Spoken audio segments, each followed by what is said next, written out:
And good evening, everyone. This is Hamm, and you're tuned into sort of like a Racing Roots with Hamm, and I'm Hamm. Hamm I am. But we're going to do something kind of different tonight. I'm sort of testing because I'm going to be going to Martinsville in a couple of weeks, and we're going to be kind of hanging out with some of the Decker family and Scott and Jenna Trevison.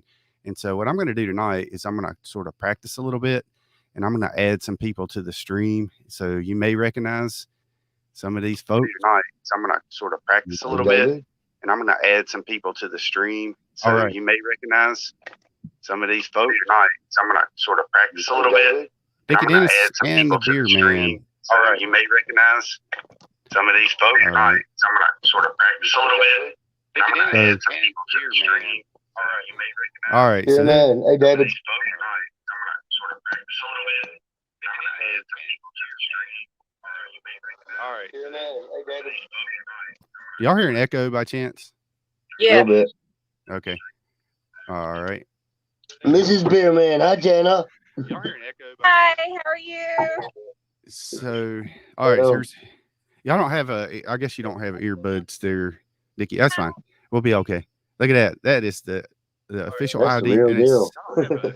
And it says Florida. So we got Scott and Jenna down in Florida. And the Leon Springs, I guess. Is that where'd y'all go to dinner tonight? Yeah, but And that looked like prime rib. That looked really good. Prime rib. Yeah. And then there's Dickie Dennis up in Hopewell, Virginia, which is kind of near Richmond. Like that. But just like that. There you go. How y'all doing? Doing great, man. Good to see you. So we are Random Epics down in Hueytown. He was messaging me the other day. It's very cool. He's, or Hueytown, what that's famous for, right? I know Dickie. Well, I know both of y'all know that. Now, were the helicopters down there? Yeah, they do. Unfortunately, helicopters. Man, if he could have just kept him from getting on that helicopter. Helicopters down there. Yeah, of course, the Allison family's from down there, and Cat Vitale from the Big Red's traveling barbecue show.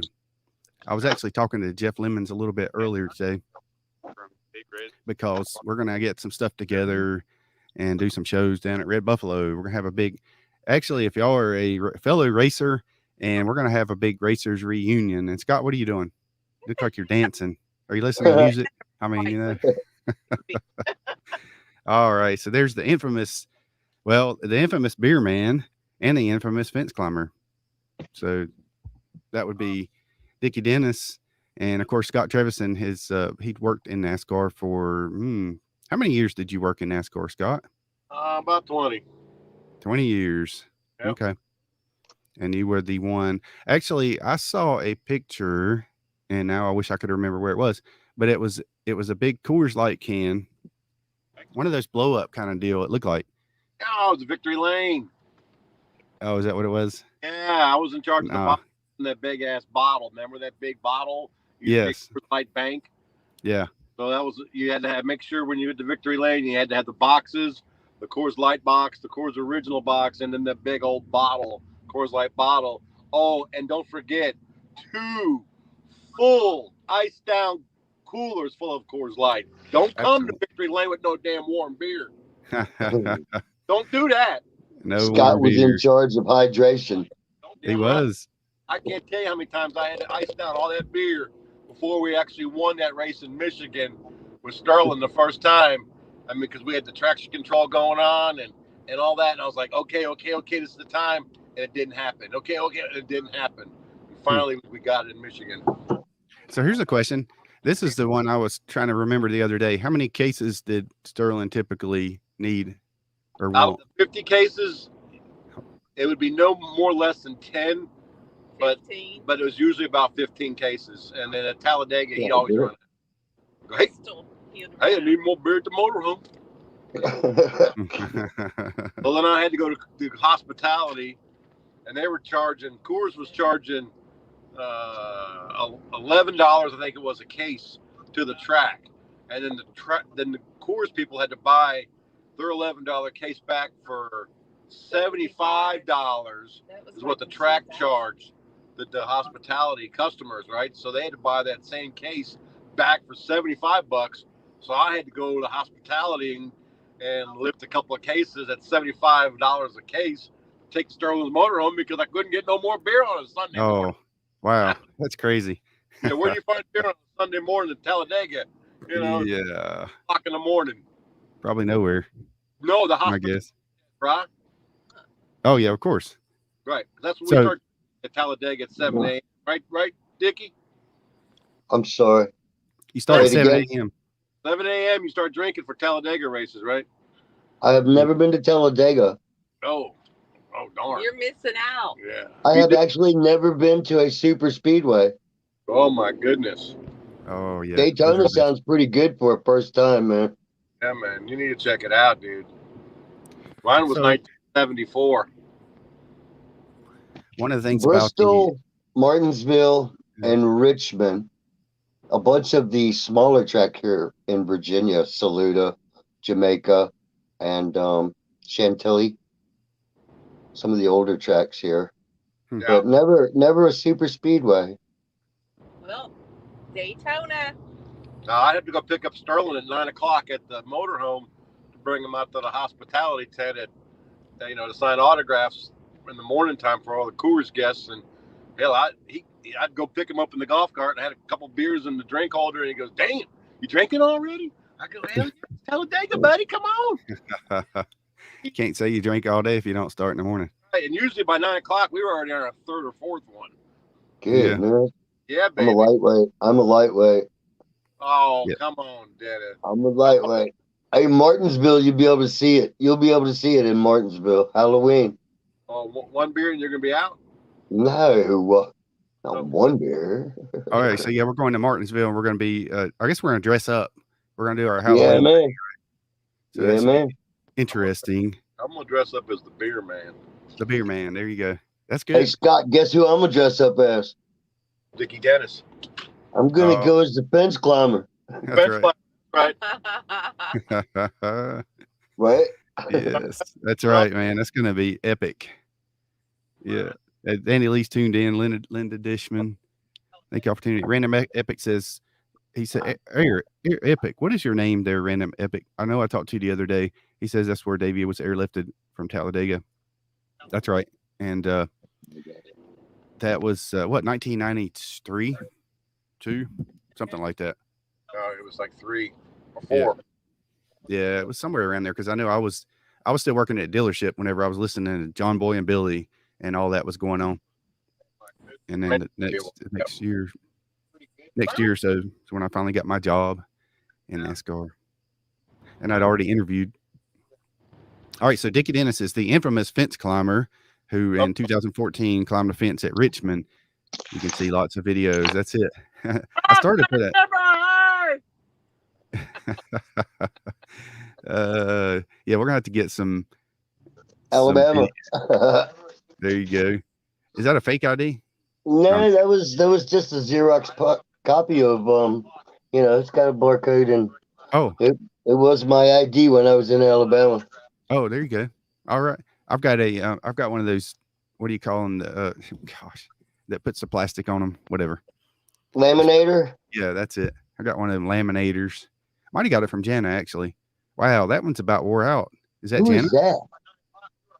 Beer man got long hair in that picture. Wait a minute. I thought that was Jana.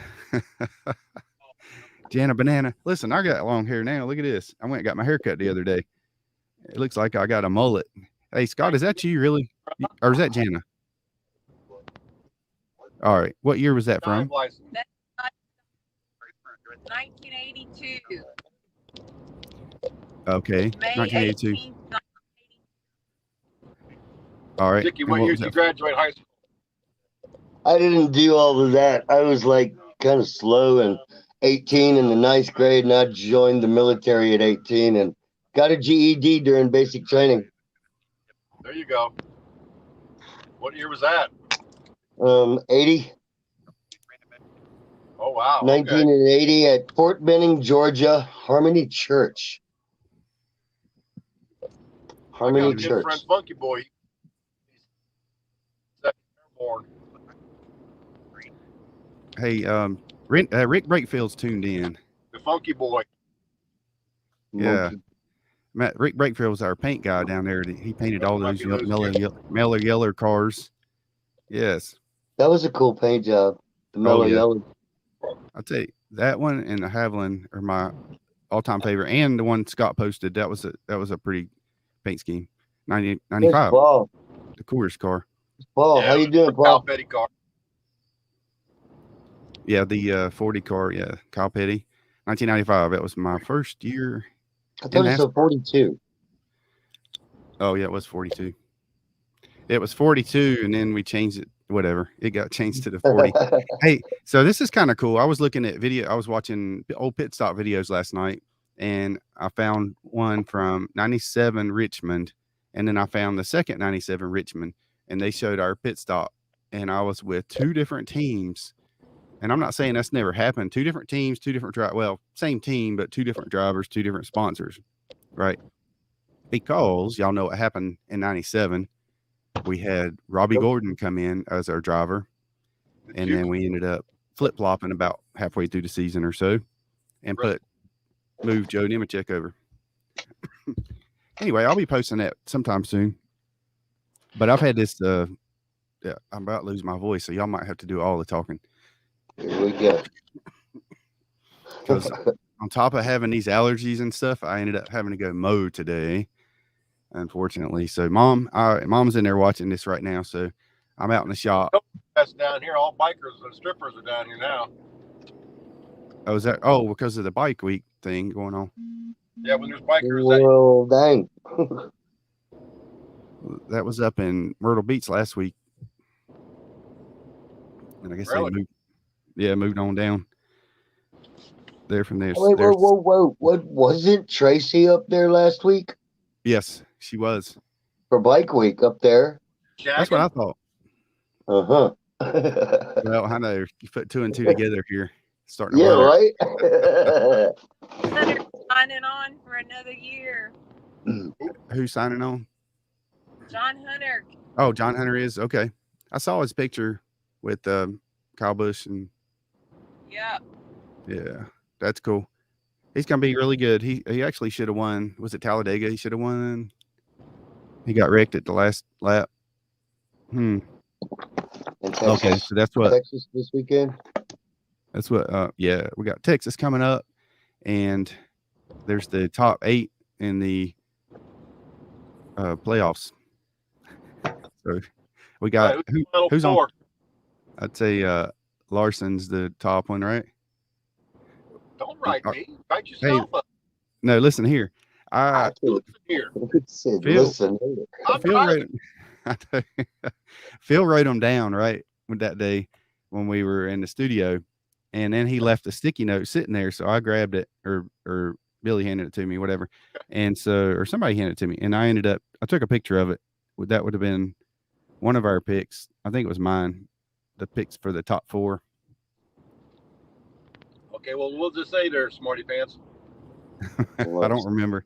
It's in my phone. I'd have to go digging for it, man. Okay. Yes. Do you remember yours? Your picks? Yep. All right. Well, good. Good for you. I'm pretty sure mine said Larson, and I did say 2 Fords because, I had to say Fords. Keselowski? That might have been one. It might have been Joey and Brad. Yeah. Yeah, probably so. Look, you might as well put Martin Truexville, okay? Because if Martin Truexville doesn't win in Martinsville, something's really whacked. Yeah. So you figure Martinsville will be out of hand, Martin Truexville. Right. Yeah, you're right. It's going to be out of hand. Mm-hmm. I'm talking about on the track. It's going to be out of hand at Martinsville. Won't get out of hand. At least they don't have very high fences, at least. Whoops. So yeah, they got junk. They got junk for a fence, by the way, since you brought it up. Yeah. You already been checking it out. You've been scoping it out. I have. Random Epic says, Dickie, I loved Richmond before the 87 revamp. Why in the world did they change the layout? They've changed it again, honestly. Mm-hmm. They just lost 30,000 seats. And a lot of the campgrounds around Richmond are getting bought up, and there's a lot of Amazon warehousing encroaching that area. It's just choking out Richmond, and I really don't see Richmond lasting another 3-4 years. Really, I don't. Yeah. That's my opinion. That's my opinion. Owned by NASCAR. They'll have one race at least. There's a rumor around here. I'll share it with you guys. There's a rumor around here that Don Beverly, I don't know if that name means anything to you guys, but him and some other guys with a lot of big wallets are going to put a 2.5 mile track at the drag strip facility over in Dinwiddie, Virginia. A super speedway right here at my house. Wow. Yeah, you know, I would love for that rumor to work. I believe RX is going to go to Wilkesboro and revitalize that track and show NASCAR this is our territory. Now you want that too. Nothing else. That's going to be us. Yep. Bring Wilkesboro back. Yep. Dude, they're never going to drop Richmond after all the money being spent there. They're going to keep at least one race. They're going to go to one race almost everywhere except for your Daytonas and a couple of ones. Eventually, that's what they want. They want one race everywhere so you can pack the stands, make it look like it's full. People going to come there, party. Because look, Pocono is losing one race next year. They were doing doubleheader for one weekend. Now they're only down to one race. Wow. Yeah. Paul's not going to be happy about that. I'll be right. Yeah. If they build another super speedway, I got a whole another fence to climb, right? Yeah. I know if they were to tear down Richmond, you're going to say, "Oh, give me that fence. Give me part of that fence." Yeah, I will. Sure, I will. Yeah. I went up to Richmond this past race that was at Richmond, and we were walking around through the woods of what used to be the campground parking for the track and stuff, and they had NASCAR signs up over the trails leading you through the woods. Yeah, I saw your video. Yeah, I almost got one of those signs. That one that was in the video. I was gonna get that sign. I just couldn't do it. I couldn't do it. And it's cool to go there. There's a thing going on with the campground that I actually stay at every time I go there. I think that campground's gonna go away, and that's just gonna ruin Richmond for me altogether. The woman's kind of tired of being surrounded by Amazon, and I think she's gonna finally give in and sell out. Wow. Yeah, bummer. Dick, Scott, have you got your beer cave set up yet?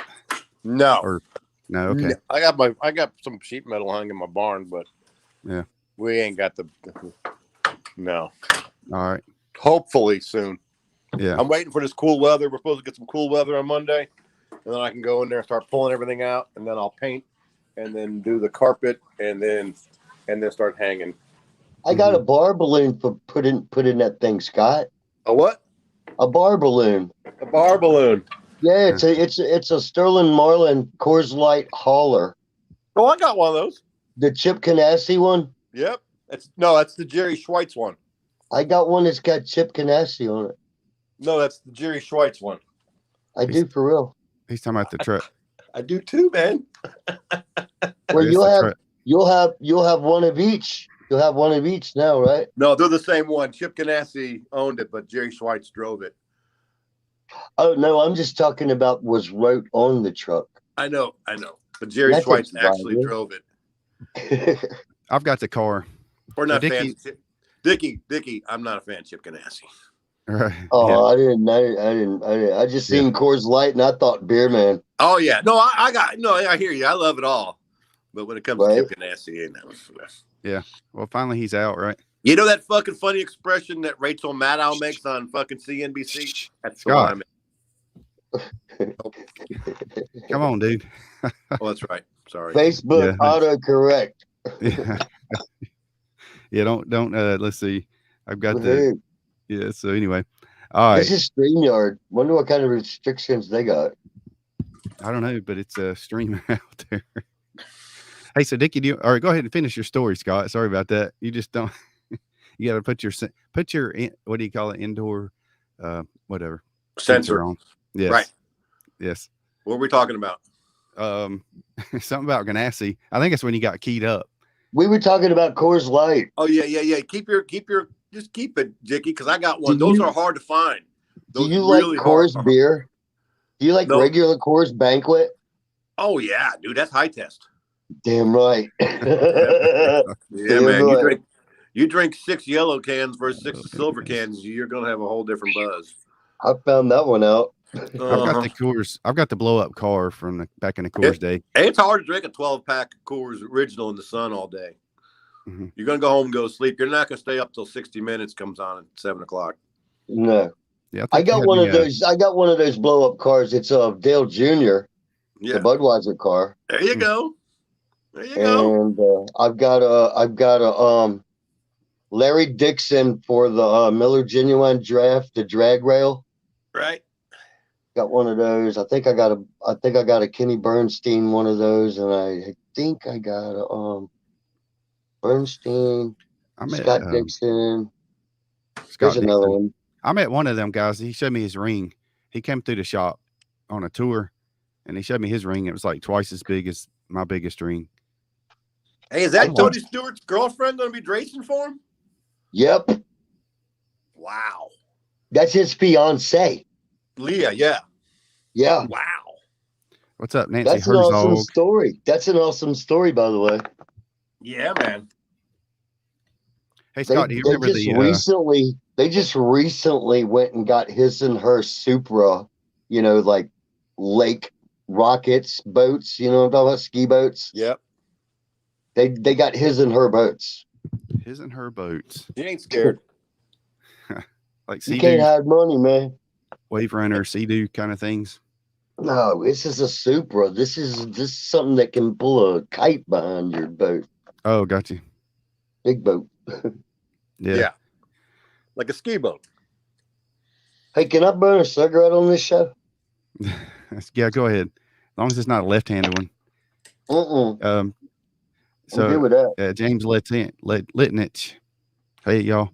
And y'all. Nancy Herzog. And hey, Scott, you remember the Herzog name in NASCAR, right? Nancy's in here. Yeah, she's in here. Hey, Nancy. That was a sponsor of Jimmy Johnson. Yeah. And their team. Herzog back in the day. Yeah. Cliff Champion. How you doing, Cliff?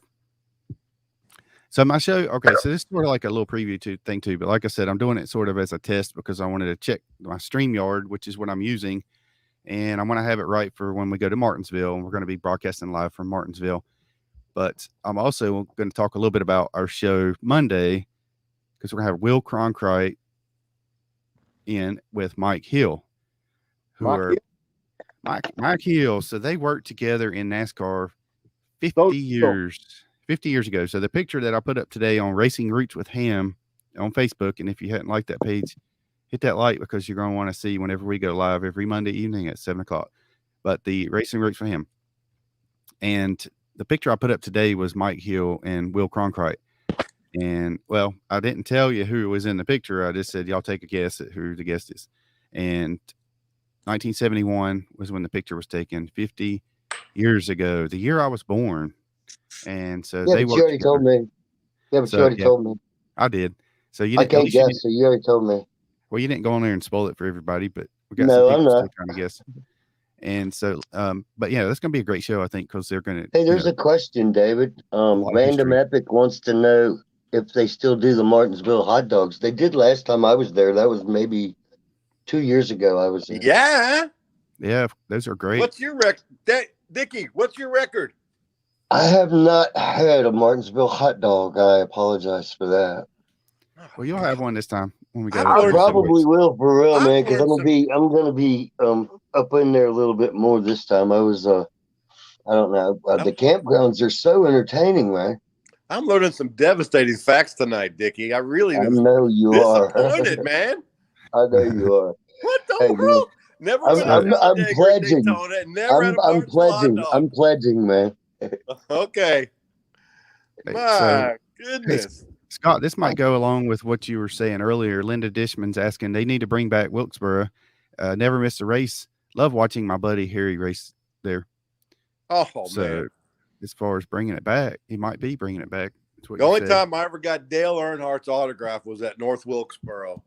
And he was hauling out of the parking lot, and I was still wasn't officially working for the team. I was doing my game, and Dale, and it wasn't even for me. It was for somebody else.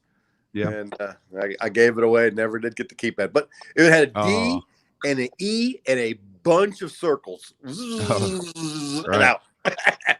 Yeah. I've got some fake. Yeah.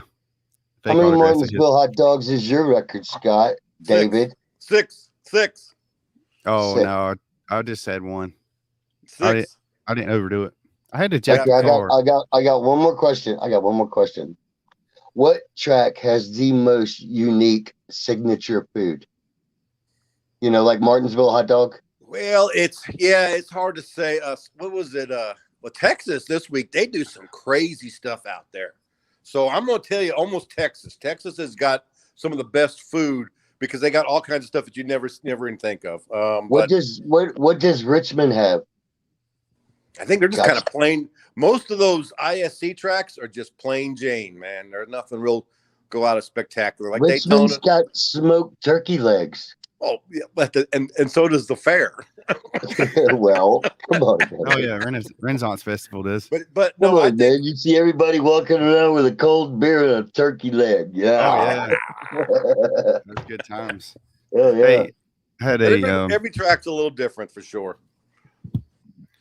Rick Brakefield, he says, "Hello there from the Body Doctor, Rick Brakefield." That's right. Body Doc, love you, mean it, buddy. Yeah, good to see you, man. Body Doctor. Body Doc. Come in, show. Give Len Sherrill all my love. Or Len Sherrill's probably down here at Biketoberfest this weekend, I'm sure. What is that title? Body Doctor? Is that guy that does fiberglass work, or is he what's the guy that does boob job? Does plastic surgery on TV? Yeah, I don't know. Body Doctor. What is it? What what does that mean? No, that was his nickname. He was the Body Doc. He took care of all the painting and body for the back in the day. Yeah, that's what we were talking about earlier. We were talking about earlier. Yeah. He was the paint. He painted all the Meliella cars. Oh yeah. Back in the day. Back before they wrapped them. Yeah, before the wrap. Now it's just like whatever, you know. Yep. Primer and wrap it and go. Yeah. I was trying to talk to Colesbeck, Carbon Kenny, about what it would be like to get. Because I've seen some of the bike parts up at the NHRA drag strip here in Dinwiddie that Angie Smith and the drag bikes, and I was wondering, could you actually do that? Build a kayak, out of the carbon fiber. It'd be really expensive. It would last. Oh yeah. Oh yeah. Heck yeah. And it'd be lightweight. Kayaks are already expensive if you get one that's really worth anything, to have. But they don't last maybe 3-4 years if you go out any at all, really, beaching it and stuff like that. Mm-hmm. They wear out. Oh yeah. Yeah, they'll do that too. So, yeah, Kenny was our carbon fiber guy. He was in the same shop as Rick Brakefield, right around beside him. I thought you told me that. Yeah. Yeah, he had the big canisters and all that kind of stuff because there's a lot to that carbon fiber stuff, the resins and all. And such. What if you went and wrapped a kayak? That's not going to last, is it? It's just vinyl, shrink wrap, right? Not as soon as you hit rocks and things. So we had rocks and things. We had a cardboard boat regatta race. That me and Hash, our two chillbillies, were in the cardboard boat race, and we won.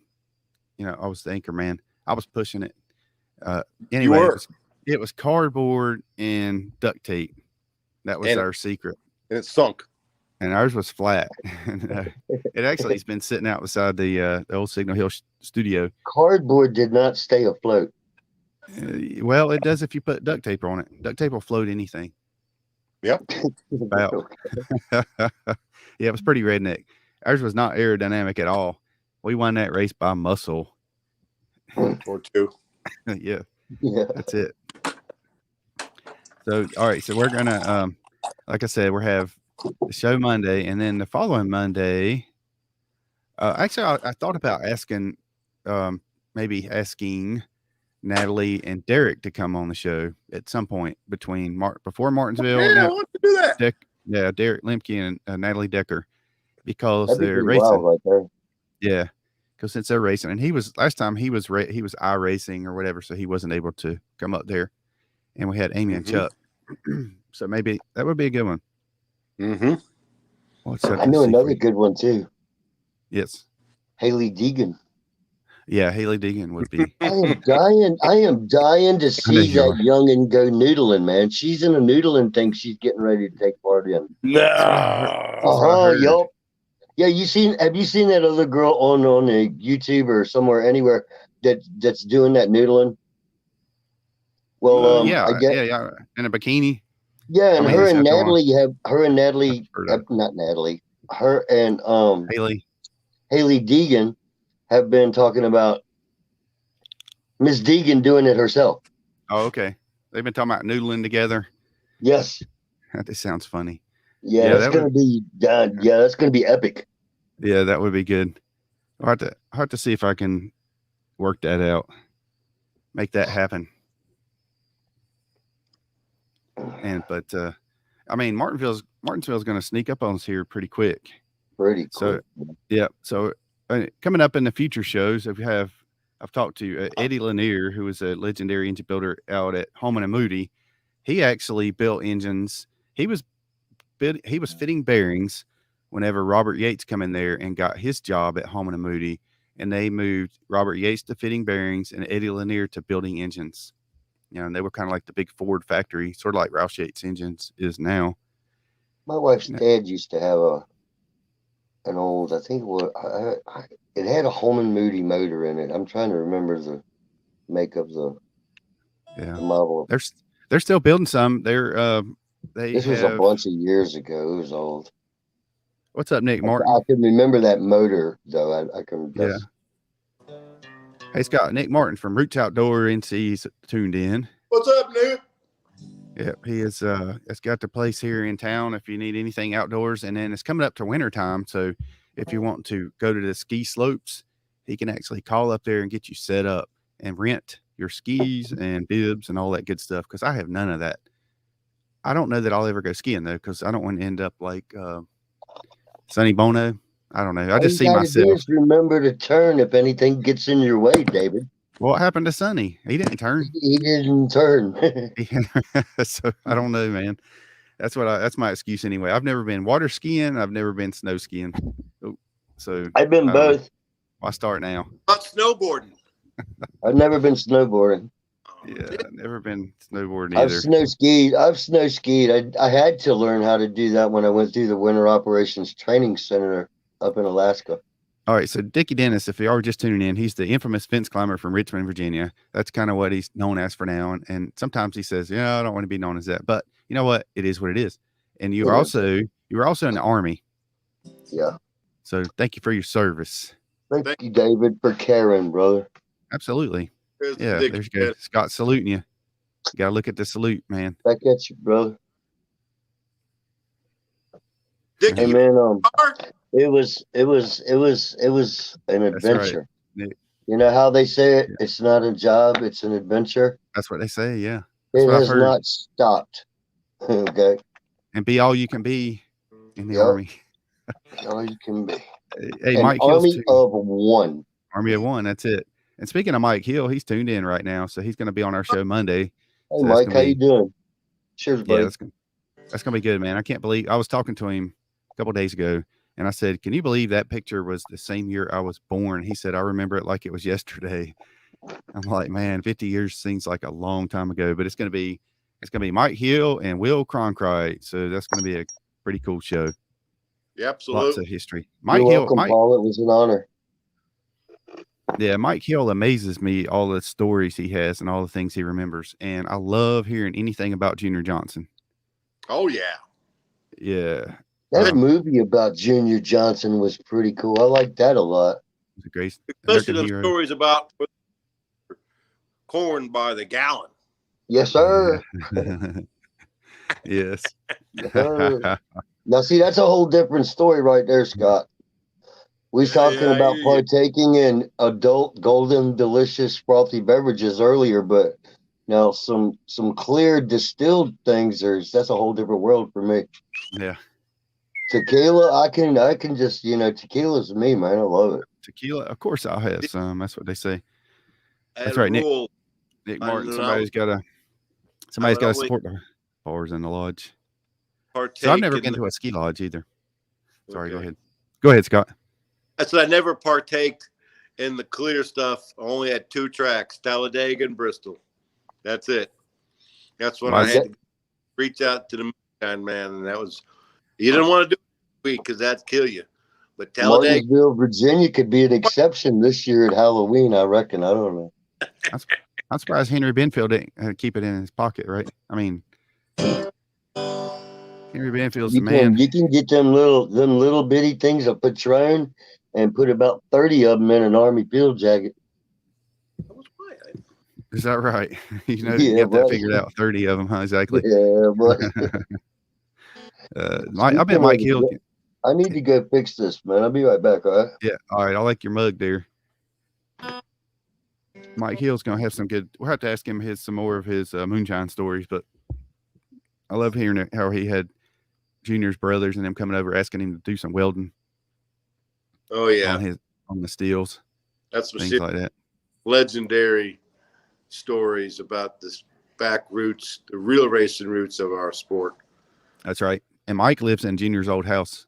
Absolutely. Those are just stuff that just, if you can't write a book, do a podcast and get it out there, and know how it was back then and don't let those memories die.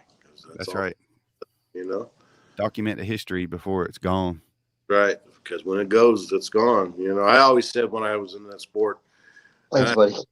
Thought real true after Alan Kulwicki passed away, man. It was strange when Alan was around. When I first moved there, I'd be downtown Charlotte. I'd go out for dinner and stuff. And as you know, David, downtown Charlotte back then and even now, a lot of NASCAR people would go out around downtown. Let's just face it. I mean, maybe some of the younger kids are going down there, now, but back in '92, and my mailman's late this evening. My dogs don't like my mailman. 92 is when I graduated college at Central Piedmont in downtown Charlotte. And I've been down there, and I'd see out of thousands of people, hundreds of people, there's Alan Kulwicki standing over there by himself, hanging out. Most people don't recognize Alan Kulwicki because most people downtown aren't Charlotte. I mean, aren't NASCAR fans, right? Not me. Hey, Alan, how you doing? How you doing? Okay. Just real quiet. I never hassled him, I just say, hello, how you doing? I acknowledged him, But I saw him one time, and he'd go out a lot. And he was having dinner one time, and these people kept coming up to get his autograph. And you kind of understand both ways, but he just was eating. He's eating. All of a sudden, he had to put his fork down, stop eating, sign some stuff, and then the best way, if you're a fan, just wait till the guy's after he's eaten, and just be cool about it, like he's your friend, just don't, I got an autograph, just wait till then he can go ask for his autograph.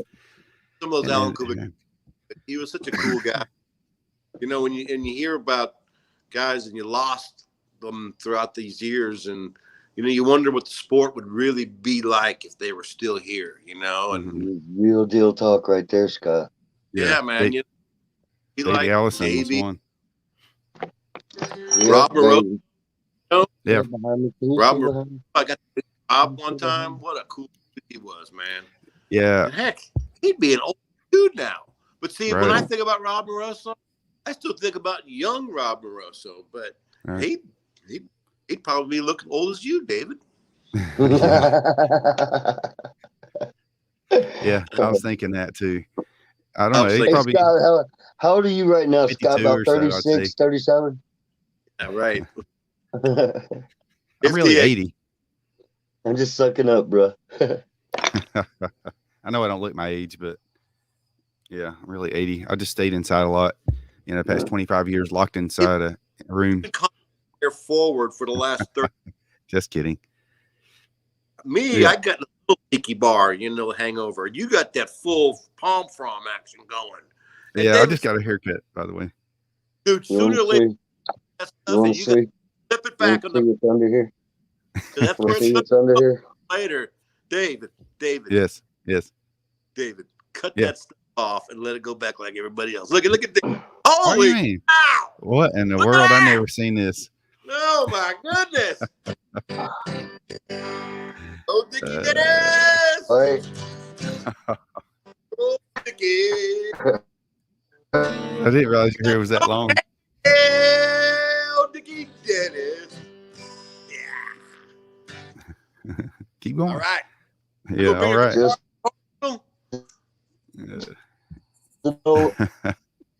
hey, Scott, you bringing Bill? Oh man. Oh yeah, I'm You gonna going. bring the guitar to Martinsville? I'm bringing both guitars. I'm going to hopefully. I recently got a harmonica. Well, good. Maybe you'll play it then. Me and David both get in there, right? Yeah. I got Oh, me a that's harp. I need to bring my banjo. Hey, if anybody watching wants to join us, I can send you the link. I just can't post it on here because then, I shared it on my Facebook. Where you? Well, that's a link just for you. That's why I said just for you. No, I'm talking not about, that one. Not yeah, that I got one. you. I know. I'm saying if anybody wants to join in on our video, because I think it'd be cool to have one. I tried to get Chad Howder, but he is actually in New Orleans. New Orleans. Yeah, so he couldn't New join in. Orleans. I think it'd be cool, and Paul didn't want to. He's a little camera shy. I understand. Some people don't. And I actually sent it to Manisha, thinking maybe she could join in with us too. But maybe she's busy. I don't know. Because she saw it, she just didn't respond. Eagle River. Eagle River. Tag up Natalie. Come on, Eagle River. Natalie. Tag up Natalie Decker right now, dude. Yeah. Well, it's let's see. Now the problem is it won't let me. Let's see if I can go on here and I bet you got in a lot of trouble when you were a kid, didn't you, David? Man, I was an angel. You were sitting there talking to that computer right now saying, it won't let me do this. It won't let me do I got it. Hey, I'm kind of a big deal. I know, right? Actually, there's ways to, like I could use this program. This is sort of another test I need to do. And I could go and walk around Martinsville with my phone and see now it's doing on studio. Oh, this way. You got studio right there. Yeah. I got the other one going. The Racing Roots page. So there we go. Yeah. Oh yeah, there you go. Now you're on to. Yeah, how about that? See, it's gonna echo. Yeah, it's gonna echo bad.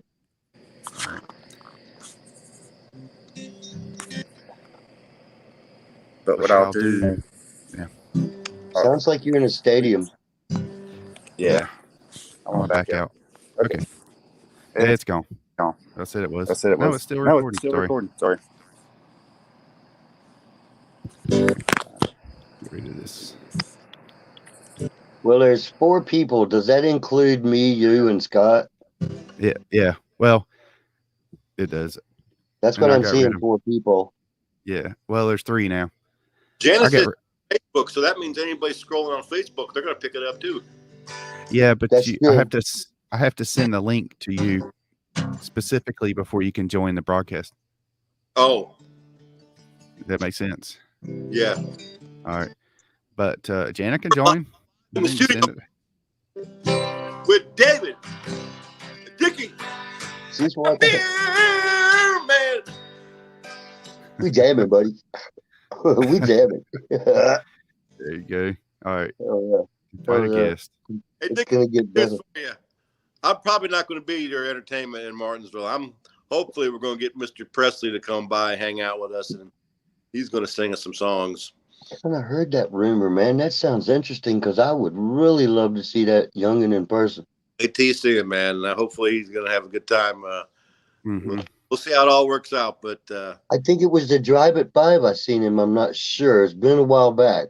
You got to see him now, man. And he got down. He was getting down. Yeah, he was on our Poke Race.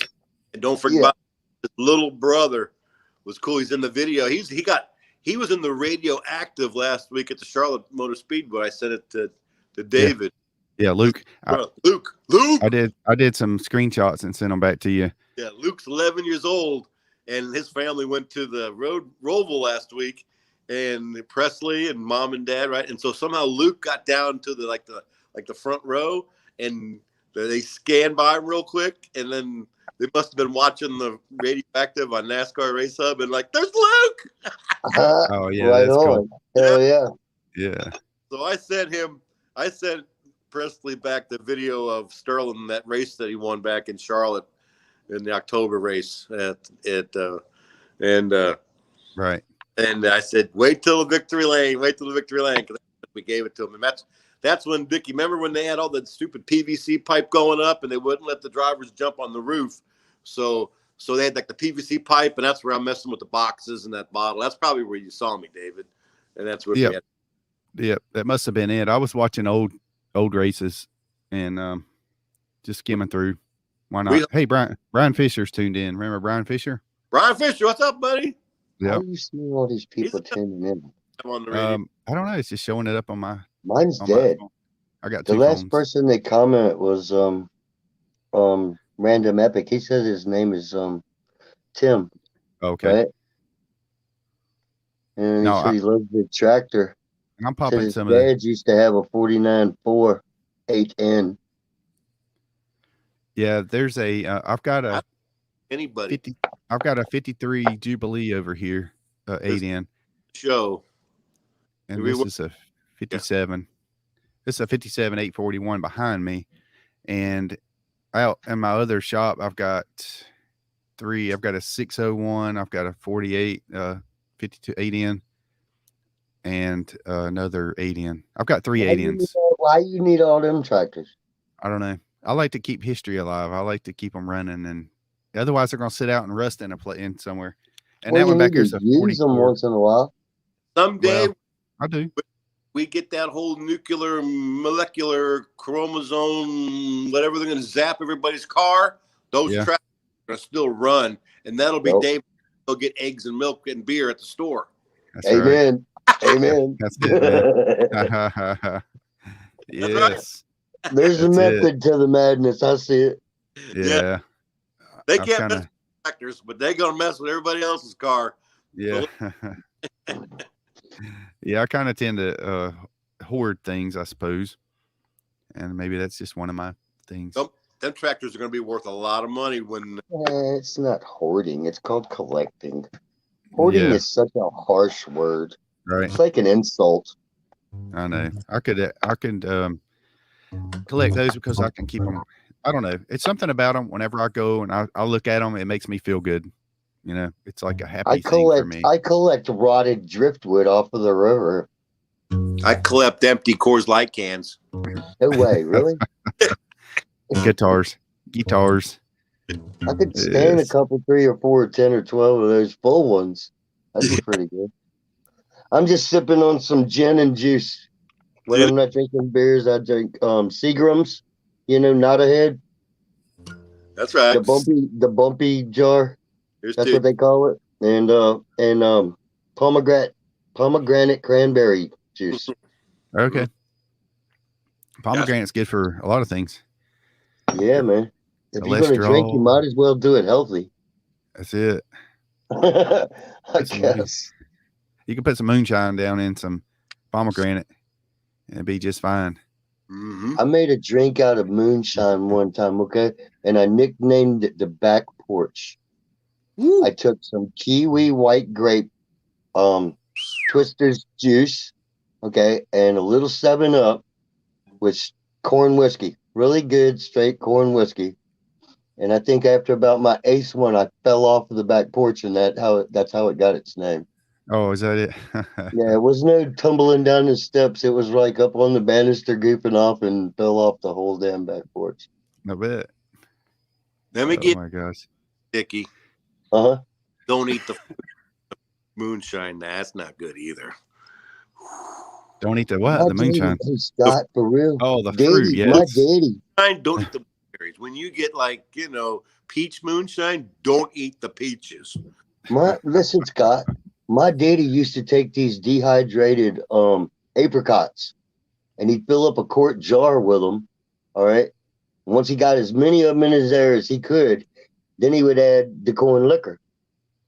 And he'd go back and do that 3 times, and they would rehydrate, and they will put you on the floor. That's yeah.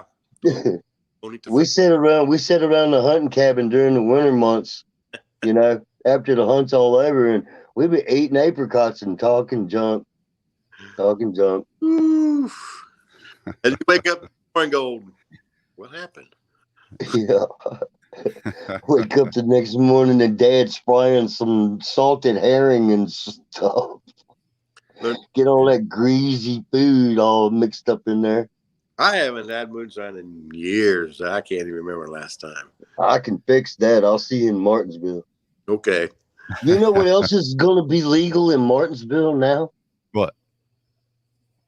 In the whole state of Virginia, by the way. Sure, you got recreation probably or left-hand cigarettes. You're lit. Yes, sir. Okay. Yes, sir. Yes, they are. How about that? Not out in public, but then again, you can't drink in public either, can you? Depends on where you're at. You know what, today's beginning oyster season, so go get you some oysters if you're not scared. Oh, there's an oyster thing coming up here close to me. A buddy of mine's having a thing over his yard and his garage. He's a retired prison maintenance guy, and we're gonna have an oyster thing over his house here coming up pretty quick. Yeah, we're gonna try to get out to down the hatch, which is out down there. the hatch. They got the smoker going for the bike week, different bike weeks, and they do the smoked oysters on the smoker at smoked oysters. Man, I love that. Oh, dude, we went down there. Get them biggins. Yeah. Yeah, Scott's boat. We get off the boat and go walk over there and sit down, and we got the oyster big plate down the hatch. Yeah, that was some good stuff. Off the hook. Off the hook. That's right. Yeah. Random epic. That's a hard word for me to say. Epic. Yeah. Actually, dude says he's into exploring old buildings, and you come up, just bring it up here to Virginia or down to Virginia or whatever direction you got to travel, and that word concierge. I love to use it. I'll be your guide, man. I'll show you around. I love doing that. I love showing off the state I live in, especially the rivers. Driftwood there, Dickie. As my travel's been around, I see a lot of that different artwork and stuff. And let me tell you, I'll send you. I need to send you the picture. When I see you, I'll give you the guy's number. It's in my phone. I took a picture. Right. At Merle Fest. I don't know if David remembers. David, you didn't go the second day. You weren't. So you don't think you did. Yeah, I was working. Yeah, unfortunately. This guy's making these lamps out of all this big driftwood, like that you catch, and the big lamps, and they got them. Yeah, I've seen some of the lamps are really gorgeous. But we went by them on the way out. We were Melissa Etheridge's estrogen. You know what? Yes, I missed that one on Sunday. Miss Etheridge. Yes. Was playing. Yeah. And it was good. That's good, but it's time to go. Yeah. And so as we were walking out, we went by the arts and crafts dude, and the dude is laid out in the booth. I mean, he's just crashed. I took a picture of him. I'm like, dude, what's the matter? You okay? He goes, this is Cedar, Scott. Yeah, I see it. He said, $50,000 worth of product. And I'm like, oh my. Looking at his lamps were like $2,000-$3,000. $50,000 worth of driftwood. Yes, with lamps and wires. Wow. Wow, Dickie. Actually done. Now, it was all, resined and, sanded down and looked. I just do it for a hobby. I like it to be pretty and presentable. It's something, my friends would love to, somebody come in their house and say, hey, man, who did that? Oh, yes. But I took a picture of his business card, so I want you to kind of check out some of his artwork, and you kind of say, hey, I can do that. And it might be something that you might be able to pick up on it. I don't know. But yeah, that's cool, man. Thanks about thinking for me. And it's all about finding that right piece of wood and putting that time in, and I mean, I'm out there too on these islands and stuff, but I'm not. Got a little out of hand, man. So I have a comment from Brian Fisher. For some reason that's why I have to scan it on my phone separately, because Brian Fisher says, hey, is Brian, that one that you paint? he says, he says, do you remember what we put in the fuel cell of the race car before we shipped it to Japan for the exhibition race? I was there, but I wasn't in on apparently I wasn't in on what we had in the fuel cell. Boom. Brian's a guy you worked with? Yeah. He was Hi, Brian. Brian he was Fisher. Brian Fisher. His brother worked in NASCAR too. Right His on. brother worked over at Darrell Waltrip's team, I guess, the Western Auto, when he was at that, and I'm sure he worked other places, but 17. yeah, Brian was an engine tuner for us Yep. there with Sterling. That's right. And, yeah, you could see him in some of my pictures. He was the one. Usually, he was either washing a windshield or handing a drink in or something like that. So you built the engines and Brian made them run right? Ooh. Yeah, sometimes I was building for I'm Nemetjet. just weighing, man. Excuse me. I know, right? And He then there said you go. tuner. and Dickie. Yes. Yeah. Yeah, that's Dickie. pretty much it. Then he puts on Yeah. 4 fresh Goodyear tires, and they go out. Sterling goes out and wears the crap out of him, and then he has to the dad. Hey, David, can you give me 4 more tires? 4 more tires. Man, it's like, gosh, I really need to have to do another pit stop. Man, I'm about to take a nap. Need 4 more tires at the motorhome. Dang. Yeah. That's it. So, yeah, I mean, some places, like, I'd be sitting on pit wall like this right here, just, I mean, because you think about it, you got the constant sound of the cars going by, and it's like, That's for hours. pathetic. How about That's pathetic. Like, You could never go to sleep at a race. hey, it's Never. That's terrible. like saying you can't sleep on an airplane. Oh, What's yes, I that, can. Scott? first ever one I ever got to video Victory Lane was with Kyle Petty at Dover. And that's what the 500-mile race was. That's when Kyle started 37th in the pack, and John Andretti and them, they wadded it up in the front, and Kyle just right around him, man. And then he came on, and he ended up winning that race. And I'll tell you what, 500 miles at Dover would almost put you to sleep. Oh, But my gosh. race, One of the Steve worst. and I were there. We were both there. It was one of the very few races that Stephen Moffitt and I were there together. I think when I was going to Pocono the next week, and Stephen was there. Stephen and I were like, companions working on the brew crew. Yeah, it was Right. cool. Go to Victory Lane with Kyle. That was Kyle's brother-in-law. He's Kyle's brother-in-law, right? His sister's. Right. Yes, his brother is Brian Moffitt, who's married to Kyle's sister. Rebecca, I guess.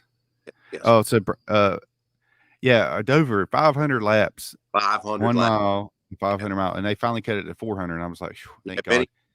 It's still a long ass race.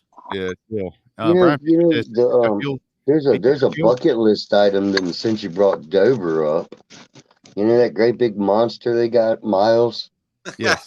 I'd love a picture of me sitting on his shoulder. Oh my gosh, that would be epic. I would love that. Yes. Well, I mean, we can do I some mean- Photoshop. I mean, it's probably Only the safest thing. you. It's okay. I think it would be a blast, man. Hey, so One all more right, here's a response. Brian Fisher. The mountain. All right, so they took the fuel foam out and put Coors Light in the fuel cell. Oh, that's what they did. And I said I didn't remember getting any of that, so I don't know. How'd y'all get it out of there? That's a good question. Well, you take the fill tube off, take the bolts out, and then pull it out. You didn't pour it all in the bladder and then just use the bladder. Y'all passed it around the bladder in the garage area in Tokyo. Dang. You got more in there that way, right? Yes. So Paul says Dover always ran late, and all the TV guys missed their flights. But yeah, flights out. Yeah. So I was always on that Race to Express. So we were just, what we would do is fill up our trash bags with ice and with beer, of course, thanks to Scott. And we would take that on the bus, and like places like Michigan, we'd sit there for 2 hours trying to get out of there. And the bag goes drip, drip, drip, drip, drip, drip. Yeah. David, could you tell me why it is that the dude man got so damn mad?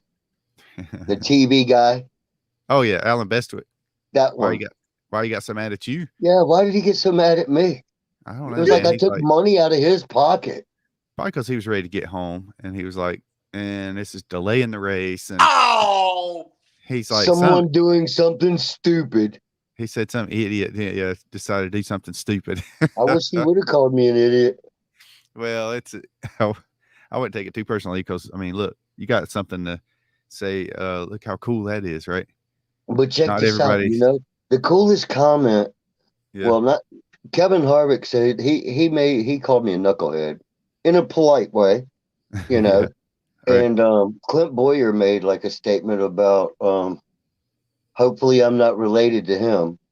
I got a picture. I got a picture of me and Clint Boyer together, and he don't know it. At Bristol. All right. With Clint Boyer, and I'd like to get another picture, maybe get him to sign it or something. All right. So is this before or after?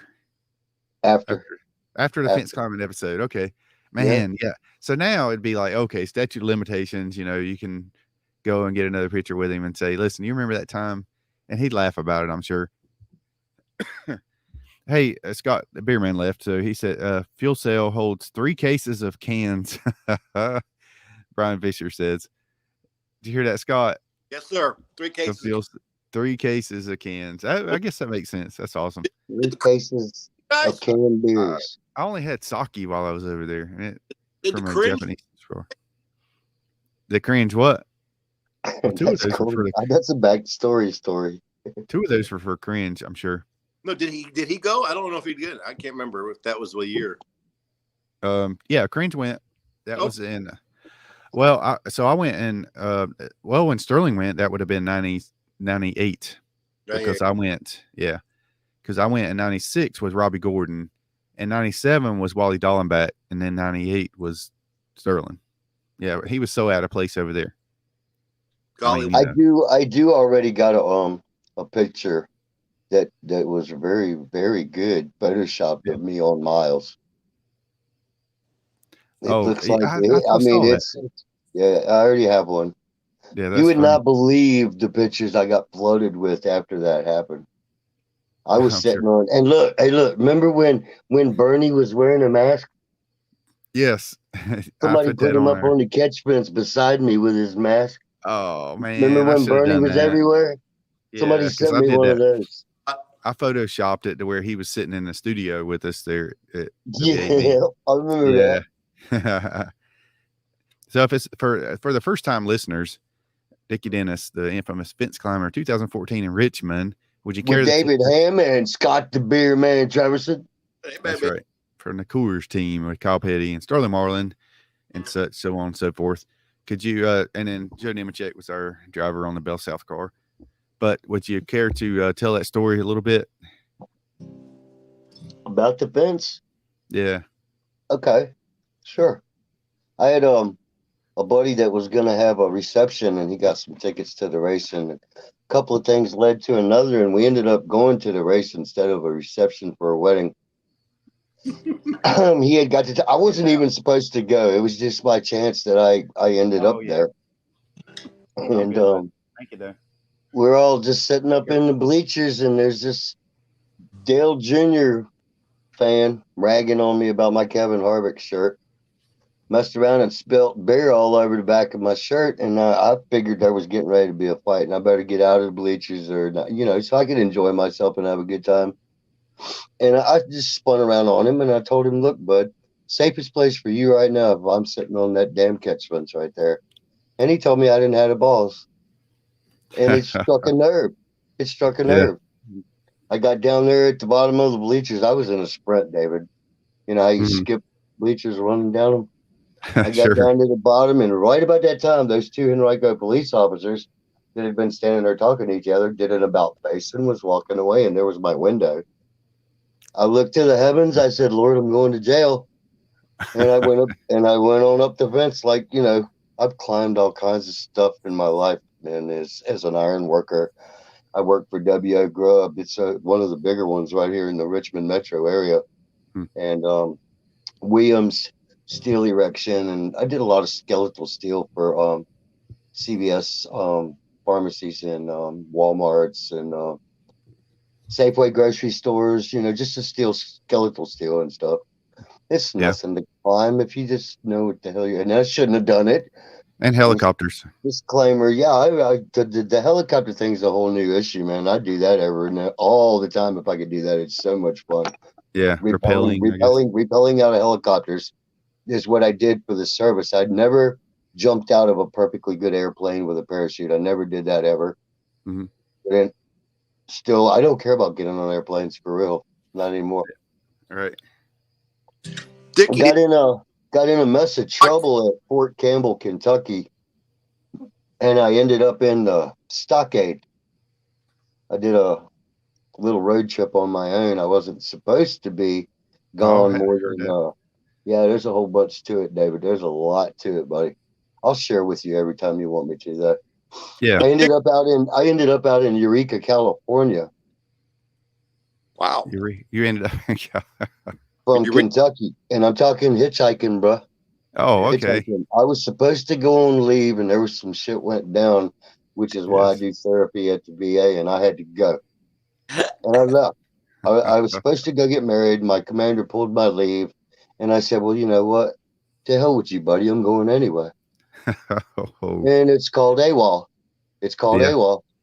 But I was on leave. All right. I just hadn't signed out at headquarters, and I stayed gone a little longer than I was supposed to. In Eureka, I got my sense together, and no matter what had happened to me, and I don't want to go into what happened to me, but no matter what happened to me, I wanted to go out the front door. I came in the front door, so I turned myself in at Eureka and told the guys I was AWOL and shit, and what was going down. And I had to go through a whole bunch of retraining brigade stuff where they just lock you down, and for 6 months you're going through a bunch of drill instructors every friggin' whim. In the middle of the night, if his old lady was being hard to get along with, he'd come in and wake everybody up and take you for a 3 or 4 or 5 mile run. Damn. Went through all of that, graduated from that, and they told me that I could pick any post I wanted in the continental United States. And my fiance at that time was in Georgia. I picked Benning, Stewart, and Gordon. They sent me to Fort Ord, friggin' California. Oh my gosh. Right? Wow. And that's where I got in the Ready React Rapid Deployment Force, and we ended up going to Panama for Noriega, and we went over for Bright Star to Egypt in '82. And I traveled so much that it's almost like it's all I enjoy no more. I don't like to be still no more. Wow. I like to be on the go all the time. There you go. And that's where I eat. That's where my enlisted time was served. And I finished out my time in California. Almost got married out there. Why? And almost married a Mexican girl, a Hispanic girl in Gilroy, California, the capital of garlic. The whole town smells like spaghetti sauce. Oh, wow. The whole town. Yeah. There's lots of pictures, lots of documentation to all of this, and it'd take like forever to dig it up, but it's all there. Yep. Wow.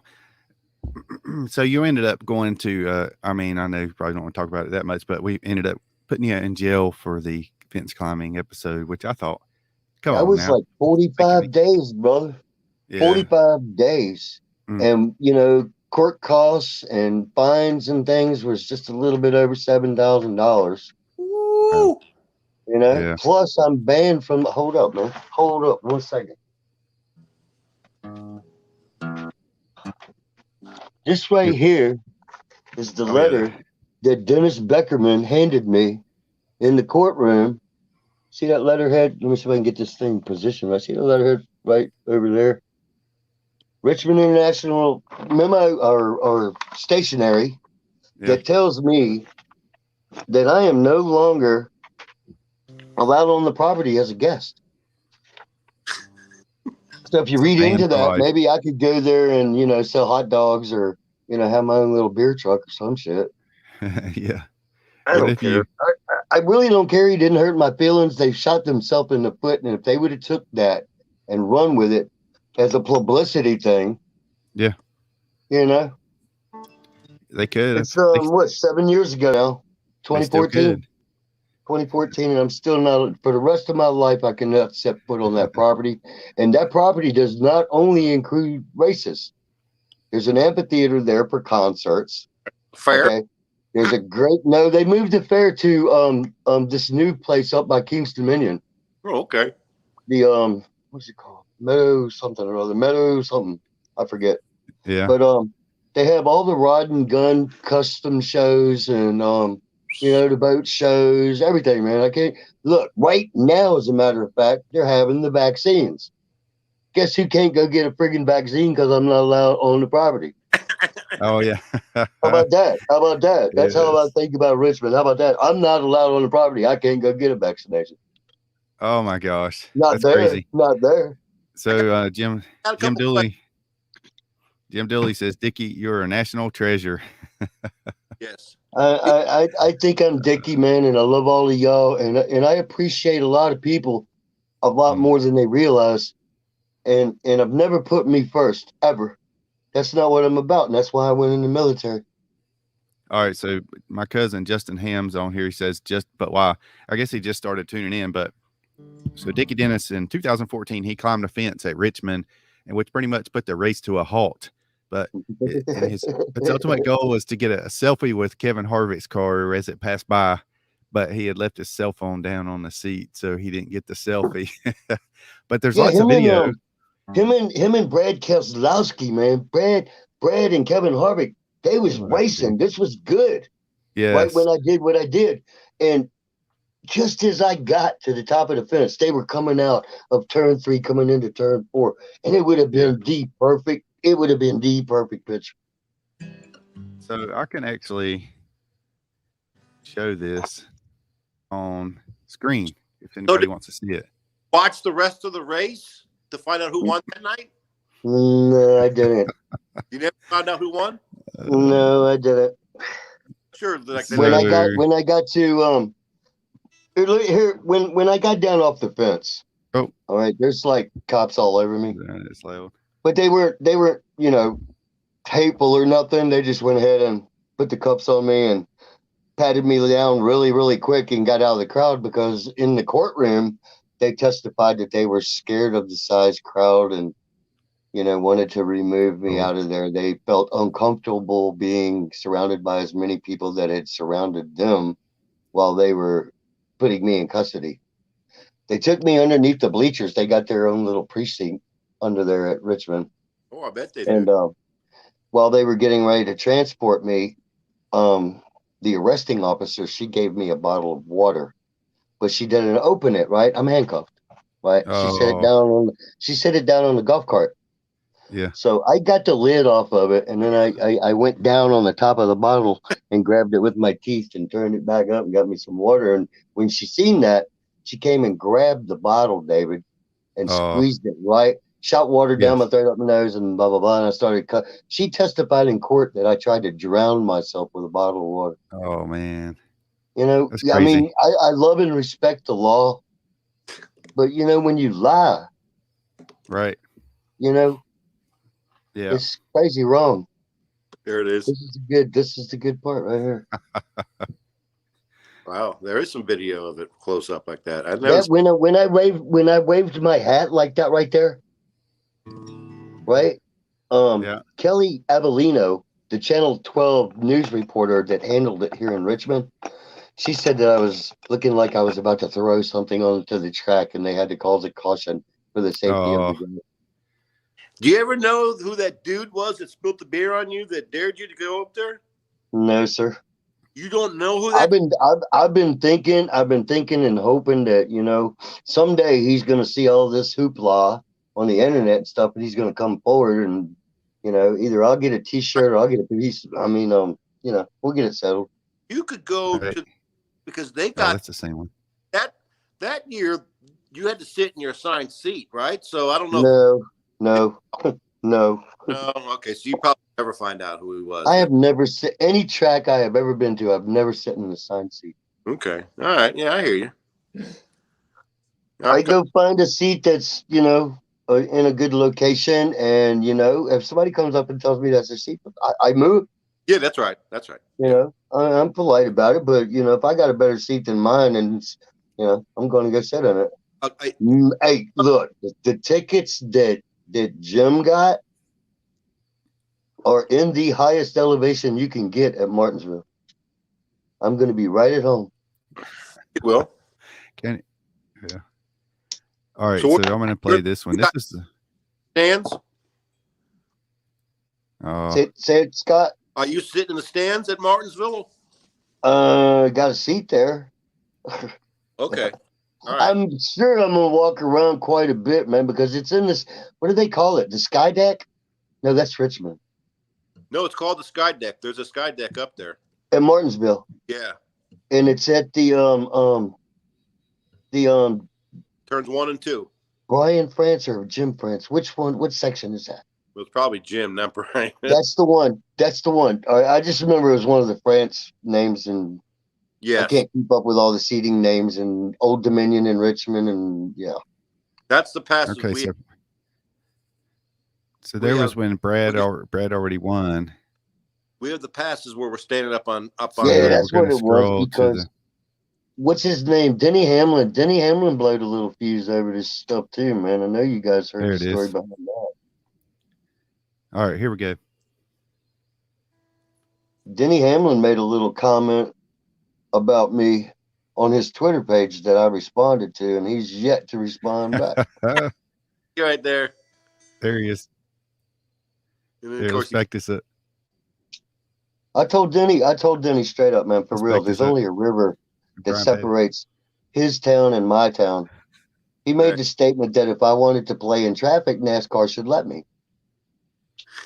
And I went on his Twitter page and I said, look, man, I think me and you need to have a face-to-face talk about your comment. All right.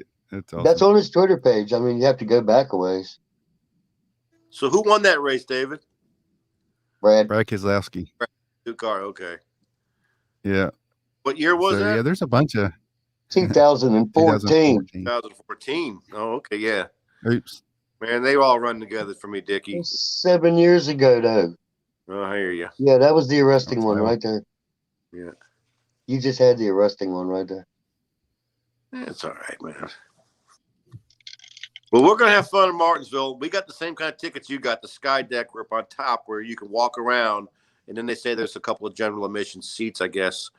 But for the most part, we're going to be walking around. They got food up there. The section that I believe they changed it, Scott, the last time I was at Martinsville, the section that I'm going to be sitting in or utilizing a seat should I get tired and want to go sit down somewhere. It has the best view of the whole paperclip. Yeah. If you've ever seen that, there's a picture of me standing in those very bleachers with Martinsville behind me. There you go. That I posted on the internet, but that section used to be like for media and stuff, I do believe. That's what the cops told us the one time when I took that picture I posted. Well, I said I took it. A friend of mine took the picture. But when I posted it, the cops that come up there and removed us from up there told us it was media section and we weren't allowed up there that day. Yeah, I'm not deliberately always trying to get in trouble. I just seem to, I don't know, it finds me. Yeah, it finds you. Have those passes. Passes too. So we're going to so my cousin Justin says my hero. I love this man. I got to answer this question Paul just asked. Yeah. Here's the deal, Paul. It doesn't matter who buys me the ticket. If they recognize me, it's 5 years. I get 5 years for being on that property, period.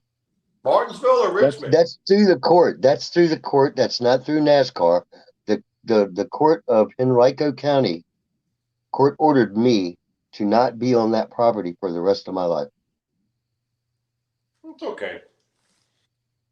You know why it's okay? Because you ain't been to Talladega yet, dude. I'd rather go to Dega any day. Hell you know what, though, for real, Scott? This ID I showed y'all earlier, I went down there. I was working in a factory called Farah, and we made seats for Mercedes and Tesla and Volkswagen, you know, with the fans in them, the heaters and all that stuff, right? And I only lived 30 minutes from Talladega, and I never went. Ah! I worked in that factory 2 years, and you know, I was on a night shift, and I worked and I went to bed. I worked and I went to bed. And I didn't utilize any downtime except for maybe to go to the grocery store or something. Did you ever go to Cheehaw? No. Cheehaw State Park? I went to what is the other one with the Indian princess? The Indian princess that dove into the falls because her father wasn't gonna let him her marry her true love. Oh man, what was That's not Niagara, is it? I've no, heard no, that no, story. no, it's in Alabama. It's right there, really close to Coleman. Okay. It's close to the track. Northern Alabama. My wife. She probably knows. I invited her to the stream, but she didn't take it. Dude, I had got engaged on the mountain up there in Talladega. Uh-huh. Mm-hmm. Met her in Bristol, got engaged in Talladega, and now you ask me, Beer Man, why do you only drink moonshine at Bristol and Talladega? Yeah. You learned your lesson. Making that up. That's a cool story, though, man. Yes. It up. I met Bristol. Right you on. learned your Cheers to lesson. the Beer Man. Dude, I was so cross-eyed when I met her, and I was like, Is she still in the room? I don't know where she's at. He's out in his, you're out in the shop, right? Out in the barn. Yeah. You know, so but excuse me. Cheehaw State Park is one of the prettiest spots on the circuit, man. That was one of the easiest to get to, one of the easiest because it was right out of about 20 minutes from Oxford, 30 minutes up the hill. And so all the teams, they stay down at the Hampton Inn down there at Oxford, Anniston, and Holiday Inn in Hampton. And then I'd be there all week working with the Coors people. So once I got there Monday, I was tired of those damn hotel rooms. So one afternoon after work, I started, following the state park sign, Cheehaw State Park. I'm like, okay, well, after work, I'm driving, like, man, driving along, like, man, I'm sure I'm hungry. I got something to eat before I went up this thing, man. Maybe there's something up here. I don't know. And I'm driving, and it doesn't look like there's nothing around. And next thing I know, I come up on Cheehaw State Park. There's a hotel, there's a restaurant, there's cabins, there's camping, there's everything. And I was like, whoa, how room here? And they're like, it's really, at that time, it was a lot cheaper than the ones down at the Hampton and out then. I said, I'm staying up here because the cabins, they didn't have TVs or phones. It was awesome, man. So after work, you go up on top of the mountain, watch the sun go down, and drink about 12 silver bullets. Oh, the sunset right there off the west, man. All the cabins were just awesome. The very first year, it was like the original cabins. I mean, it had like these springs, kind of like army thing you see on TV or movies or something. But like the second, third year I went up there, they remodeled them and made them all with hot tubs and really nice, man. And random epics saying, "Come on down to Dega, we steal pace cars." Yeah, there you go. Oh yeah, yeah, that's true. That's a lot more epic. That's a lot more epic than climbing on the fence. There is a video that has you on there, and it has the pace car person still, and then it has you on there. Same video. NASCAR made one. Did you see there was a blooper thing that NASCAR did, where there was a big orange, like display orange with a straw in it that got loose on the track? Oh yeah, that's Chicago. All right, well, they put it together so it looked like the straw was pointing at me and it was squirting stuff out of it. Yeah, that was the Tropicana 400. That one, yep, that one. And the wind was cranking that day. It wasn't during the race. I don't think it was like qualifying or something. It was on Friday, if I remember. Friday. They made a video so it looked like it was squirting juice all over me and stuff. Man. Oh gosh! It started rolling over the fence. Yeah, people laugh. It's fun, man. Yeah. He said Lake Cheehaw. TM said Cheehaw. Okay. Yeah, Cheehaw.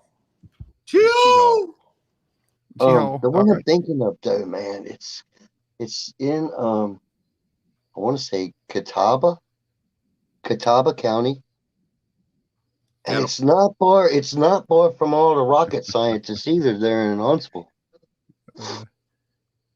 I didn't venture out far, man. Like I said, man, I worked night shift and I got up in the morning, I went home and I ate dinner and took Allie for a walk. A friend had gifted me with Allie. Come here.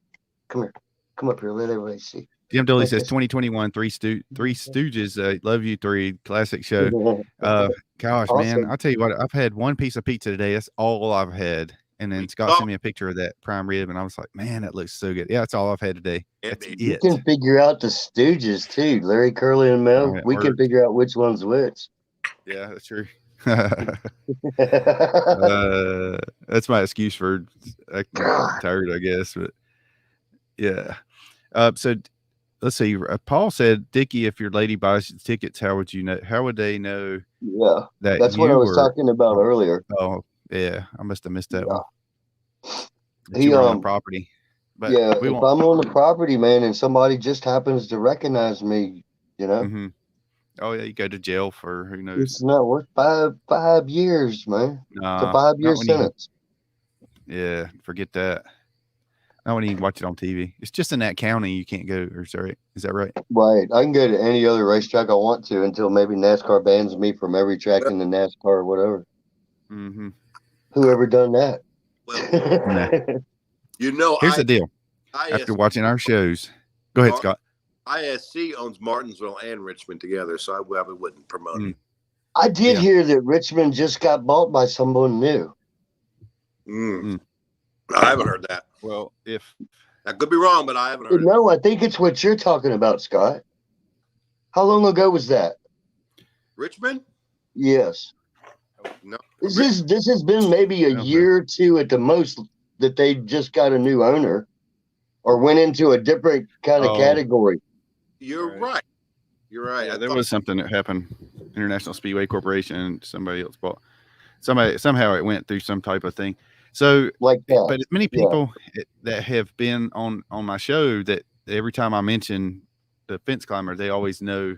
They say, "Oh yeah, that's my hero." Even Doug Yates. That was awesome. That was a great show. Yeah, that was a really great show. Oh yeah, I'm gonna have him back on. Got to this sometime in this off season. Go start a GoFundMe page, maybe to get some of your money back. If I wanted to start a GoFundMe page, it would be get the slice of ham back on the morning shows on WAME.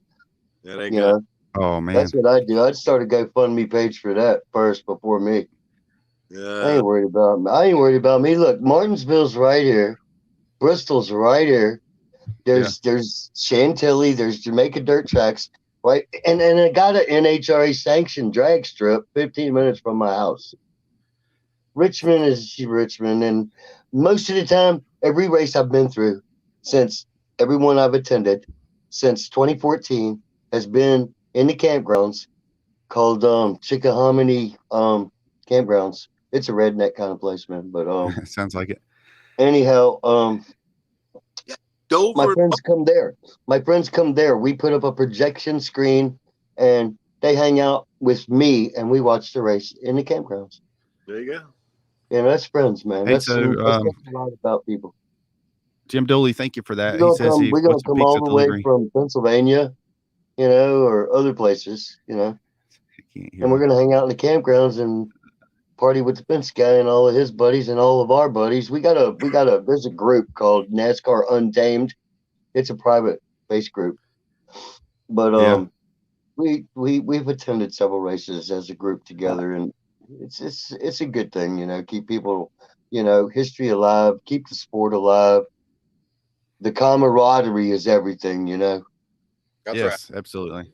So, Jim Dooley, thank you for that, because he says, what's your pizza delivery number? We'll send you a deep dish.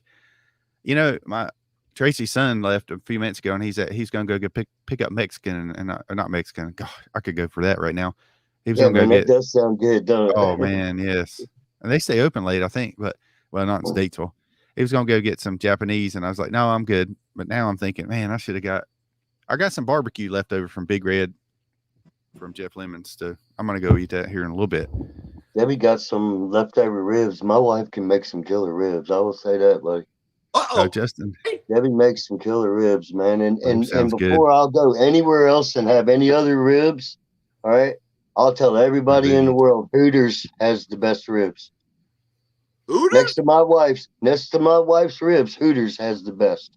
I've never had ribs there. I always heard about their chicken wings. Nah, man, order the ribs from Hooters. You can get takeout. You ain't got to stay up in there. And Right. and spend a lot of money and just I like go on and I went to get the I swear by them. I swear by them, man. last time I went to Hooters was across from Daytona Speedway. Remember that, Scott? Right across met. from Daytona International Speedway. Yeah, I got chicken wings. Isn't I know. I that need to what's eat his food. name? What's that youngin's name? Chase Elliott, that boy. Isn't Yeah, that one of that's his right. sponsors? Yeah. Yep. It Yeah, was. we need to get him to hook us up with some ribs. Come on. Man. It's, I That's got right. man. Tell him, come on, man. I'll make him famous. We're kind of stuck on the Sonny's rib. Man, they got the best ribs around here. Sonny's ribs. Yeah, but I ain't been to Hooters. But that'd give me a good reason to go check out Hooters. I'm not gonna fib, man, because the Lord will hook you up for fibbing, man. Try them ribs from Hooters. My cousin said, Justin said, "What do you think about the Roval situation?" And he also said, "Still in a Greyhound bus." Hey, we saw Natalie Decker racing at Roval. Well, yeah, the Trans Am car. Wait, Man, scary. do what? Somebody stole the Greyhound bus? Oh, I think he's giving you ideas, but he probably shouldn't give you ideas on that. I could drive one of those. There you go. Easy, buddy. He didn't say I dare you. He just Look, I'm gonna tell you. Hey, look, I took a road trip one time all the way from Hopewell. Right? Do y'all know the area I'm in?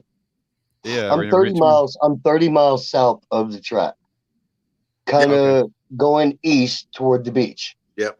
I took a Greyhound bus from there all the way to Seattle, Washington. That was 3.5 days on a bus. That's good. Yeah, man, you can meet some interesting people on a 3.5 day ride on a bus. You didn't sleep, Yeah, did you? sure. Not much. Yeah, a little bit. Yeah, a little bit. Yeah, a little bit. I was always fortunate enough to be in the very back of the bus. I could always have that back seat all to myself, and the bathroom's right beside it.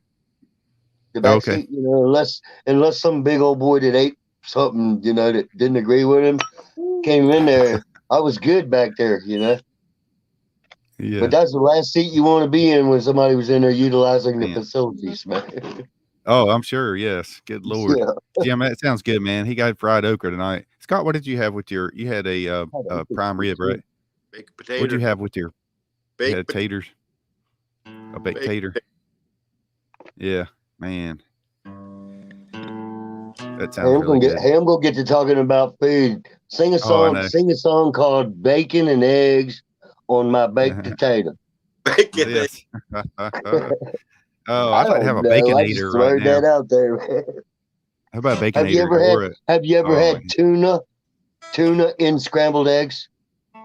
No. Well, yes. No, I don't think I have. Yes. Don't override it. Don't override it. Don't put too much in there. No, I could do that.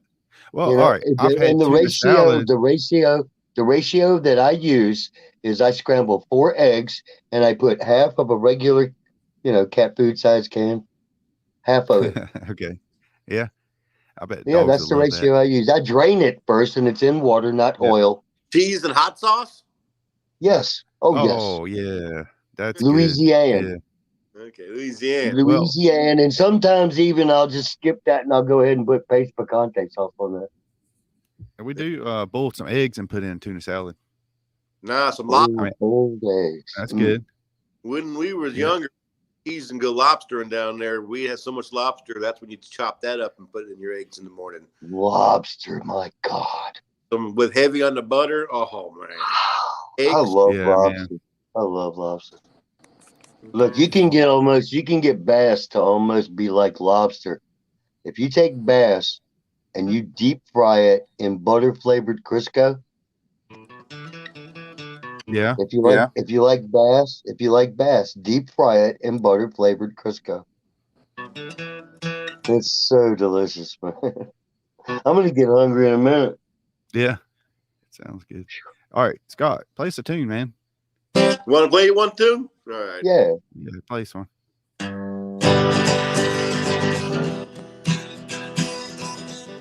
It's too loud.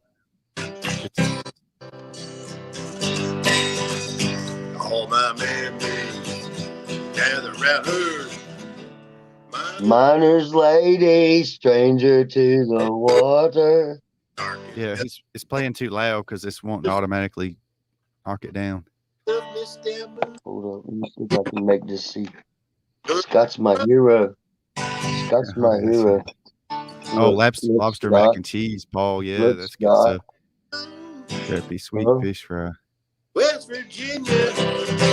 All right, Mountaineers, by golly. Taking me home down country road. Down. I was born in Mullins, West Virginia, Wyoming County. There you go, West Virginia, baby. Amen. Amen. That's Wild and wonderful West Virginia, almost heaven. It's wild, wet, and wonderful, right? Yeah, buddy. I've been up there to the Wet and Wild. Have you been there? No. Been there. No, I've not. You know I've what they never say done about not taking sand to the beach? Don't do it. I don't know about that. I know what you're saying. David probably does. I hear you. Okay.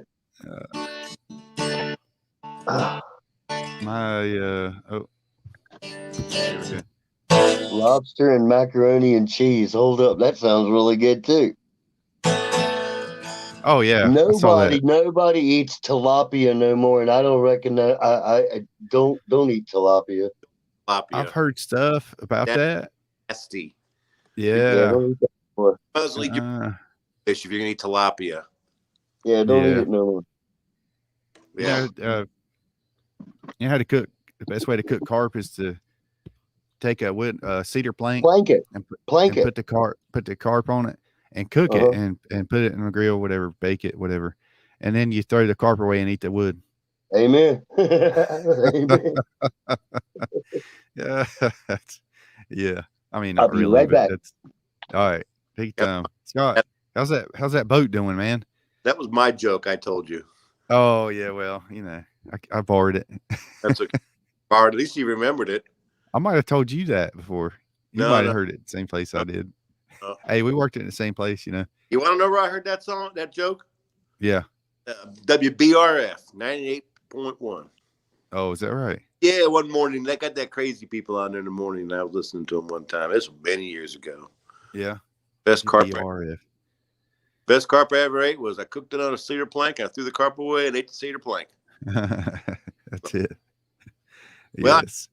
Doing much, not much. It's just been sitting there. Been working around here, and just kind of got a lot of farm stuff going on. A lot of trimming trees.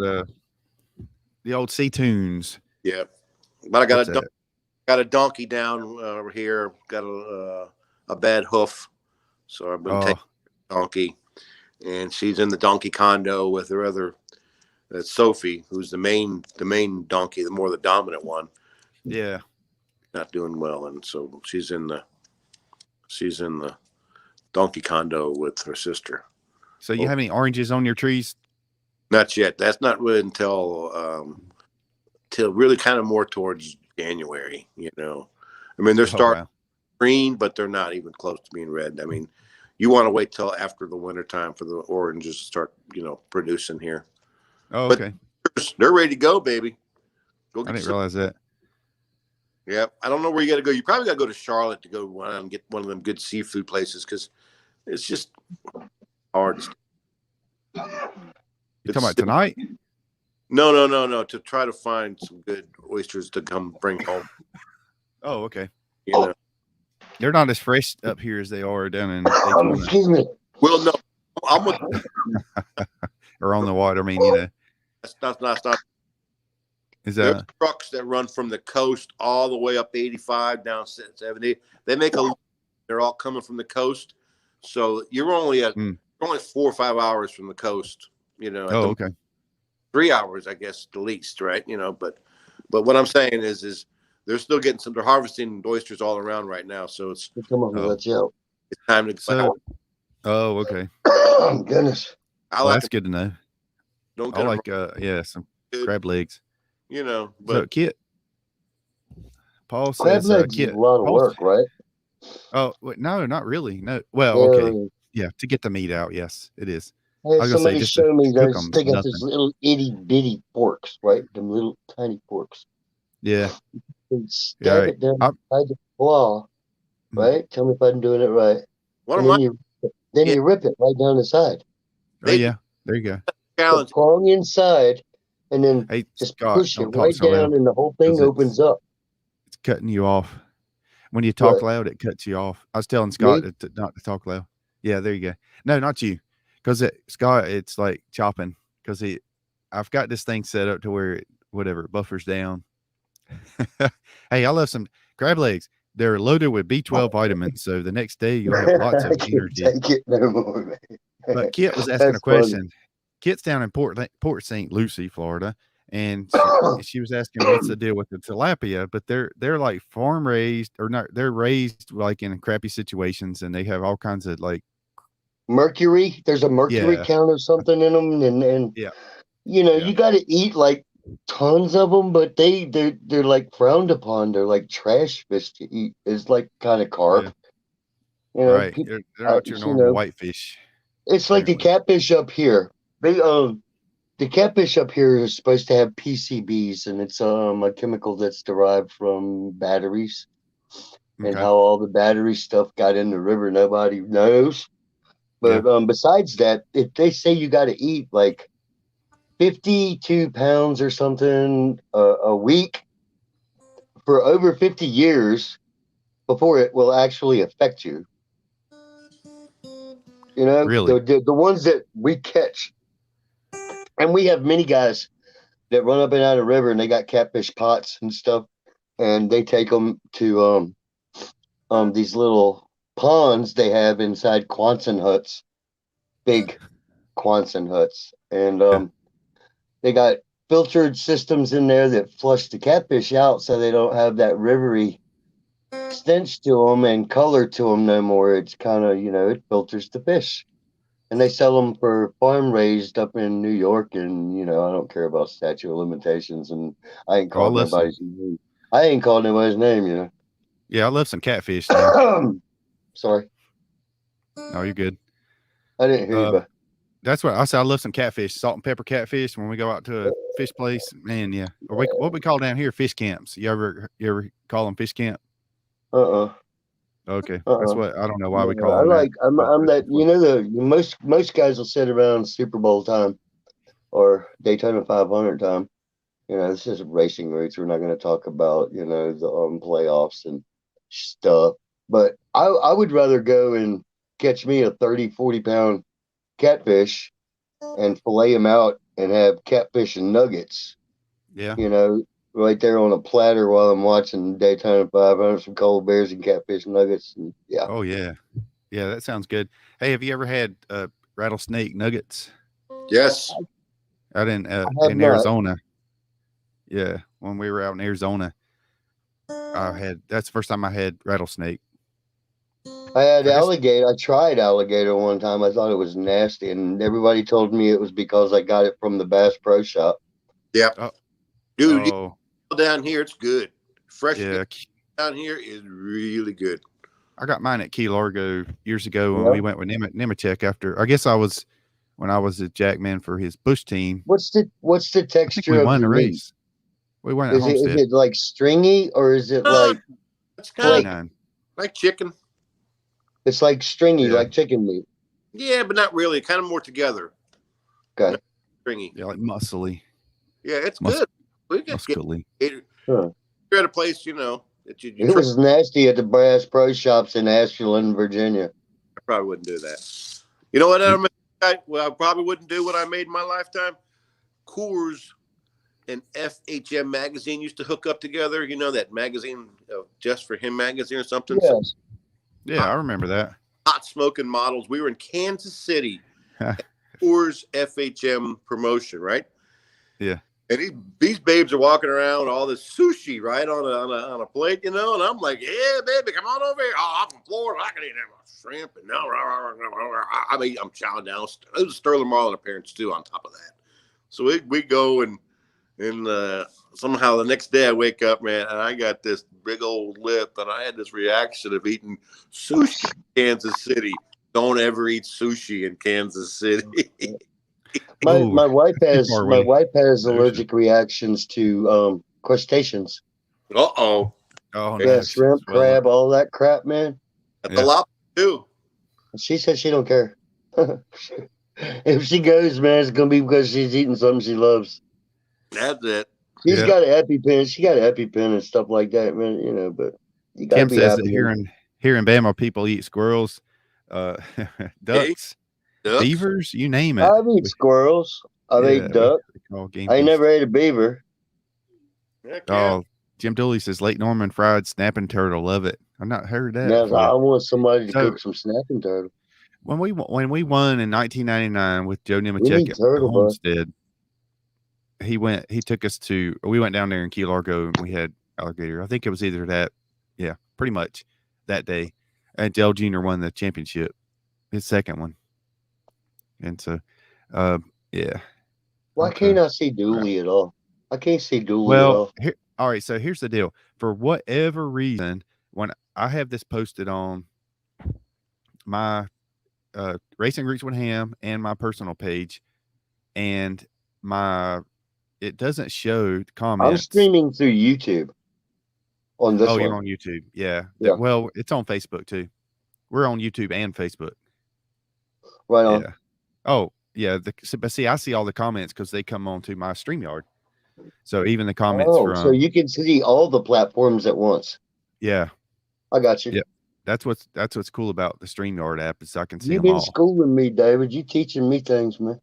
Yeah, that's good. Good stuff. Jim Dooley says tastes like chicken. I was trying to get Don Clark to join us. I But for eat some chicken reason- already. I want something that's going to taste different from chicken. Let's but- go. All about the seasoning, though. You got to season the. Yeah. You got to put it and cut it up in nice pieces, and it's all about the batter. So all the gator you eat is not going to be the same. A person. Do you call it deer or do you call it venison? I call it venison. That's what we got. Plenty of those Yeah. Deer Yeah. meat. real ones. We got real You ones. got a special recipe you'd share with me with deer? I mean venison. Sorry. I don't cook it because I'm not a big hunter. I enjoy eating it, but the way my friends eat it, they just do the fat. Is it the fat back? And they fillet that, and that's the best part. It's like the filet mignon of the deer. Backstrap. Fat Okay, here's the deal. You get a bud to Right. get you a piece of backstrap, the tenderloin. Okay. Right. And once you get that, get yourself some applewood smoked bacon There you go. and grind them up together. Okay. You use salt and pepper to your own taste. Yeah, that sounds good. Yes, sir. Yes, sir. All It right, puts Jim the Dooley. grease in the burger that's necessary. The applewood bacon is absolutely perfect. That's how my granny used to make them, man. Yeah, it sounds good. I sent Jim Dooley the link. He says, "What one should I be on for you?" I sent him the YouTube link.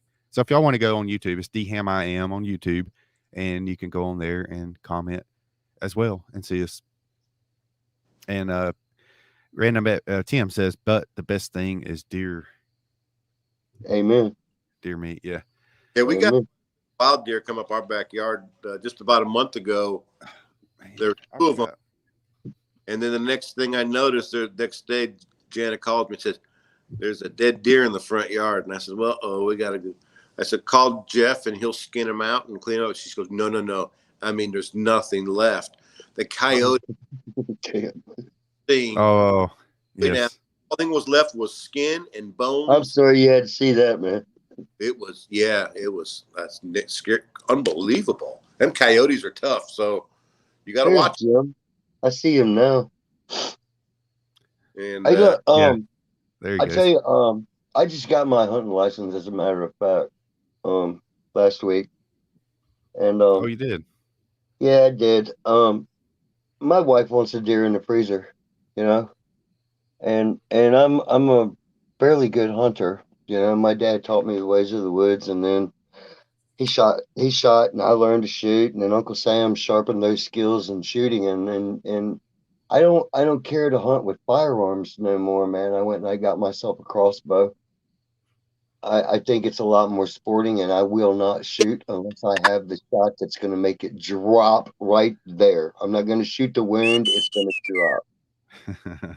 that if I was going to do it, I'd have to And have. I'm going to harvest it. And I'm not out there hunting for a trophy. I'm out there like I'm grocery shopping. I'm going out to get some meat to supply, substance to my family. There you go. Everybody Yeah. kills cows and pigs and chickens, and I'm trying to talk my wife into letting me get a little chicken coop. You can get them from these people that build these little sheds all over the place. Yeah. But I want to put quail in mine. Oh, okay. So my mom always says chickens stink, like they're just really nasty. So maybe quail's not as bad. I don't know. Man, I'm gonna tell you what. You ever had a Cornish hen? Oh yeah.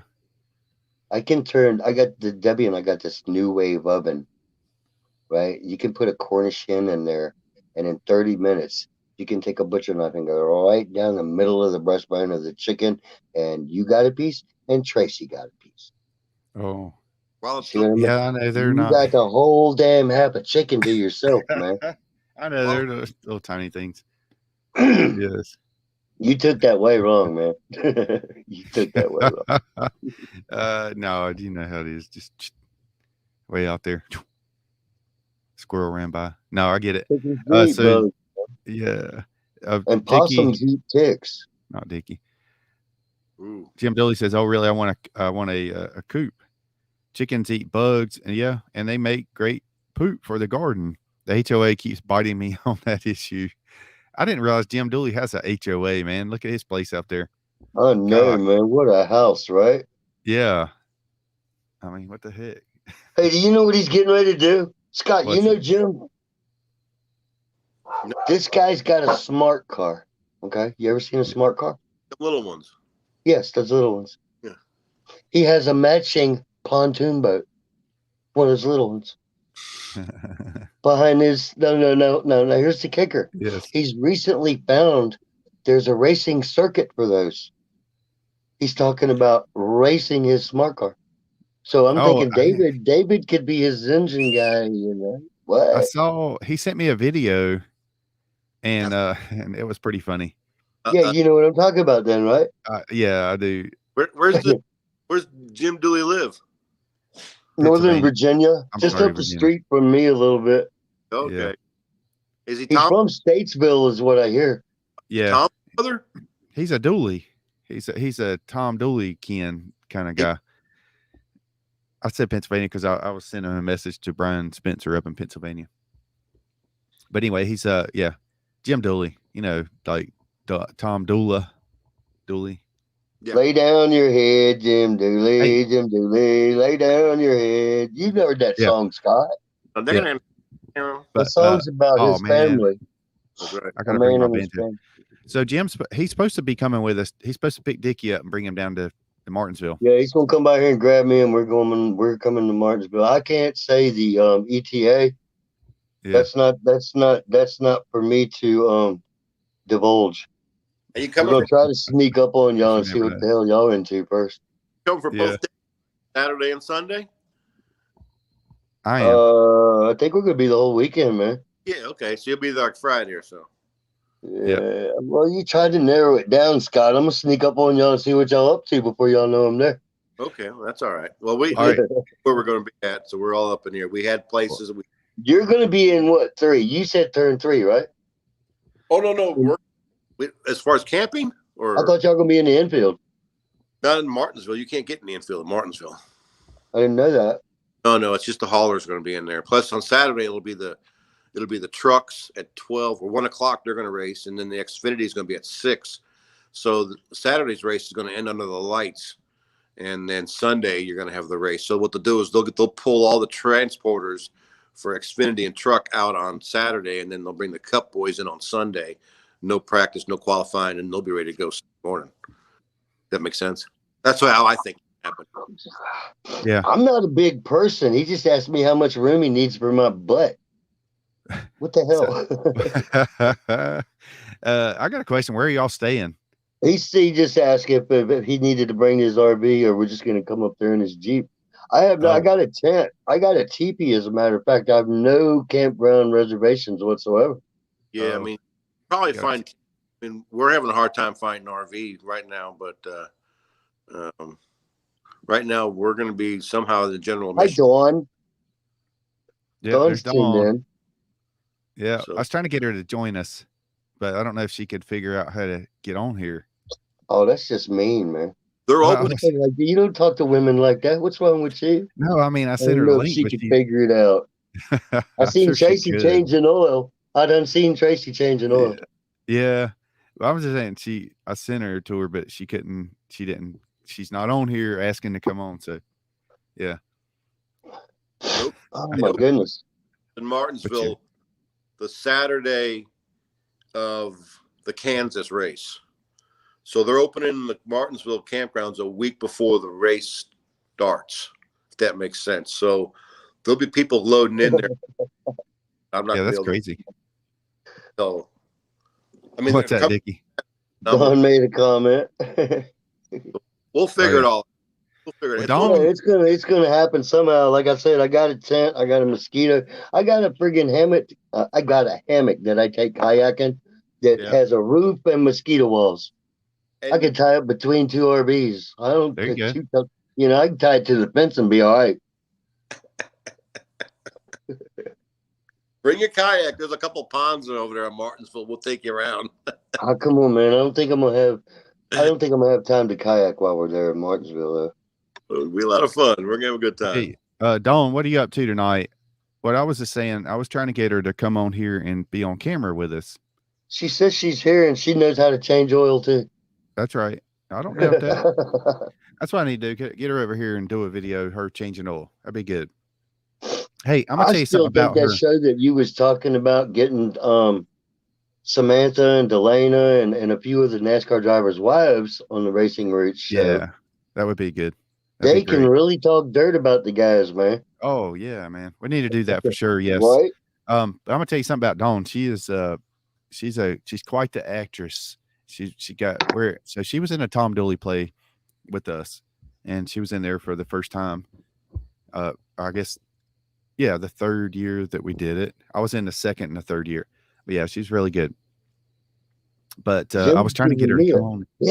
Now, man. He said, I don't need no hammock. I don't need your hammock. I don't need no hammock. I don't need no rocking chair. That's it, yes. Jared Tall or your Medicare. Yeah. Look, man, I'm tell you what, I'm already keyed up for Martinsville already. I can't wait for Halloween to get here. Yeah, it's gonna be a big time. We're gonna have so much fun. So if y'all are gonna be going out to Martinsville and you know it, if you're going in, you know it, clap your hands. No, come see us because we will be camping out and having a big time.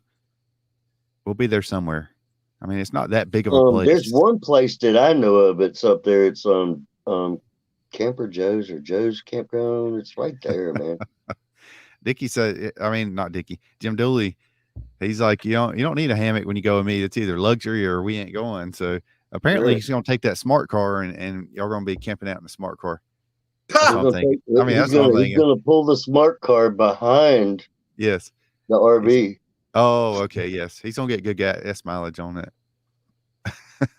You imagine the places you can get away with driving a smart car? I bet you we could take a smart car and get in the infield. Or at least do a lap around the paperclip. Yeah. Yeah, that'd be funny. We ain't gonna like that. Now, you better hide the keys. All right, Scott, could you imagine, since you've been to Talladega many times, could you imagine a smart car in Talladega?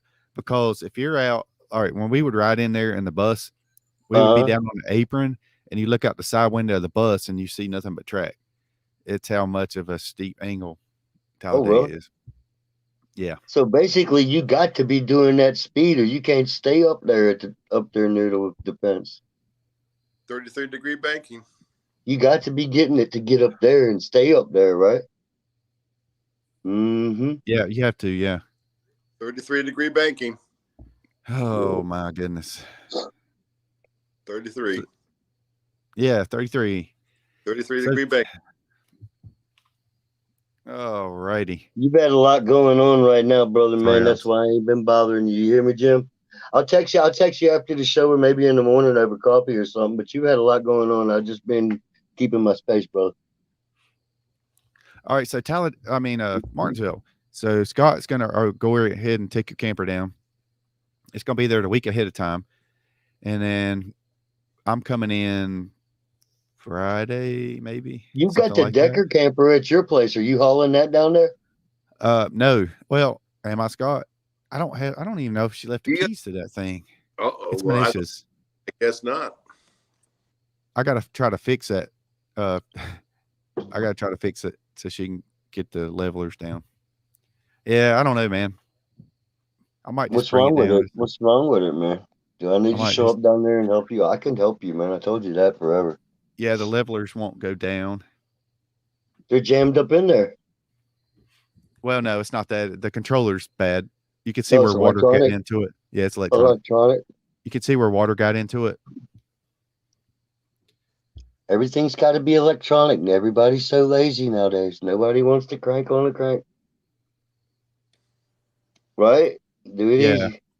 Yeah, that's the thing. Oh, you should try cranking that thing though. I tried cranking it manually. It's like, good Lord. That's what you got to do. I mean, all right, when all these computers and all the satellites shut down, what is anybody going to know how to do?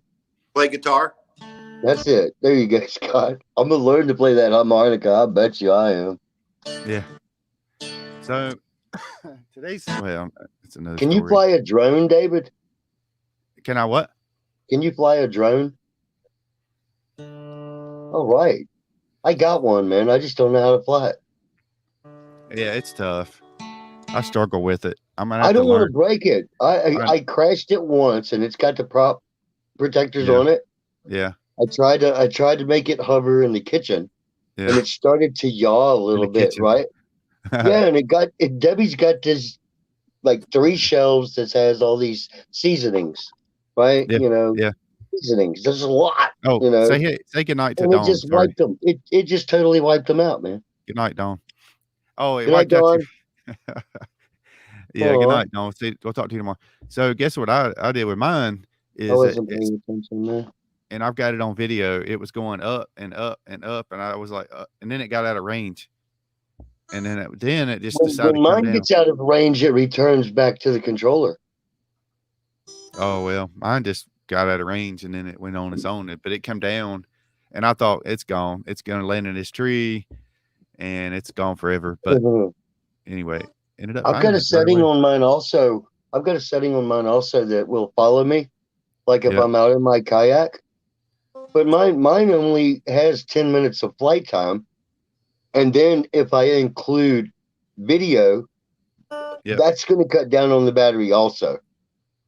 And right now, I only got the one battery that came with it, so I don't want to tear it up. I don't want to crash it into the river. I don't want to break it. So I put off learning how to fly it. I got one. It's still in the box. I don't feel so bad now. I don't. It ain't special. That's cool. Oh, honey, look, I got you a drop. Yeah, I know. I went through that too.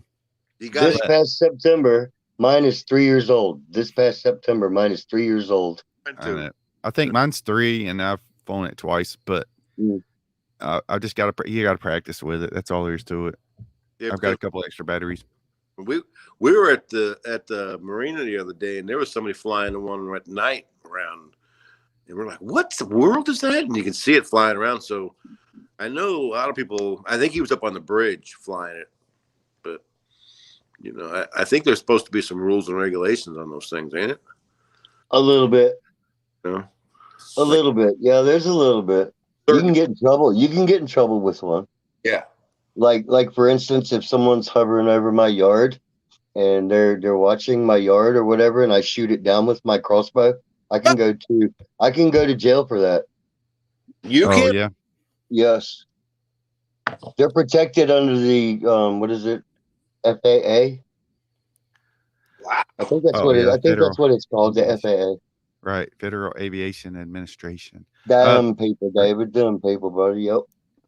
So Tim asked me, do you collect any diecast or memorabilia? Yes, I do I have a multitude of diecast cars, and I quit collecting though, but I've got stuff that I had from when I worked in NASCAR, and they gave me a lot of stuff. And then every time I would go to Walmart, I would buy the little diecast cars. They're still in the package. Memorabilia. David, I've got on that, tons. David, I still got that pile of them that was gifted to me that I'm sending you for like that spin the wheel giveaway thing.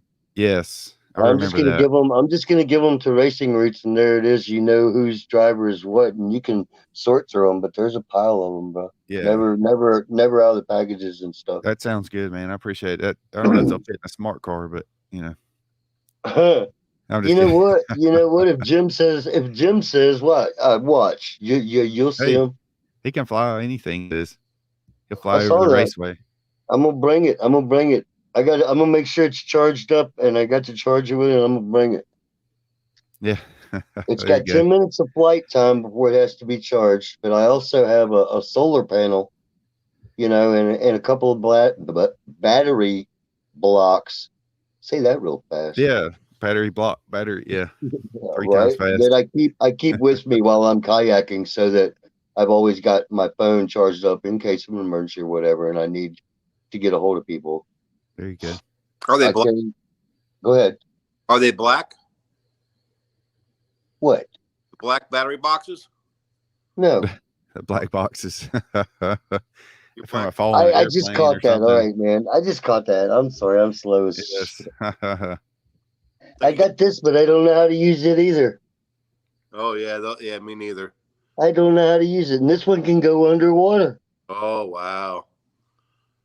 I think they're not that hard once you get to use them, know what they're doing, but it's all about that little card, sticking it in the Yeah, machine. that's what's wrong with my GoPro. I cannot get my deceased wonderful chopper is on there chasing me on a sled when there's snow on the ground, and I cannot figure out how to get it off of the card. Huh. I put it in my laptop, and everything tells me that it's unreadable, and yeah, I'm bullshit because I can play it back on the GoPro. I can rewind it and look on the little screen on the back of it. There, way Yeah. over for your head, that guy, he knows how to do it. This guy, he doesn't That know. would be too awesome, man. I've I would got love to see video that. on my See, that's phone over there. He that knows I how to, recorded over there. this is hard to do. Oh, this way. Yeah, See, that's hard to do. You yeah, I think know, right? It's backwards, I'm kind of, pointing, sort of. it's backwards. We're Yeah. not going to get no sleep at Martinsville, are we? No. I What hope is? so. No. Why? I'm going I have to.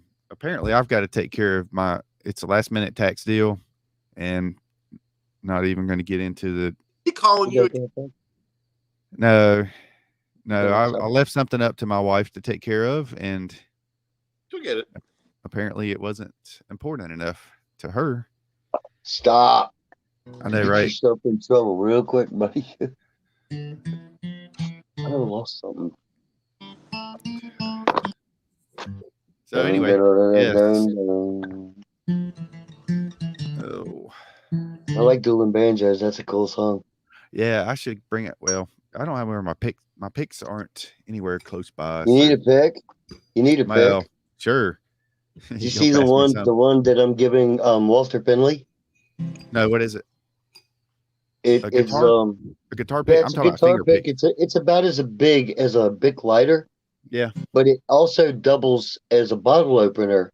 It's shaped like a guitar pick for the Rock and Roll 400 from Richmond. It's a commemorative deal. Oh, I've got some of those. I think I showed it to you, David. I've got something. Richmond's real big on that. I've got some stuff from there that whenever they had their promotion stuff, picks and things. This one. Oh, okay, yeah, that's not what I have. It's a cool. bottle opener. Yeah, they had was it Rock and Roll 400? Is that right? Yeah. Yeah. Yeah, Sam Bass, him and I had art class a couple of years together. It's a pretty cool dude, man. I knew him personally. Oh, okay.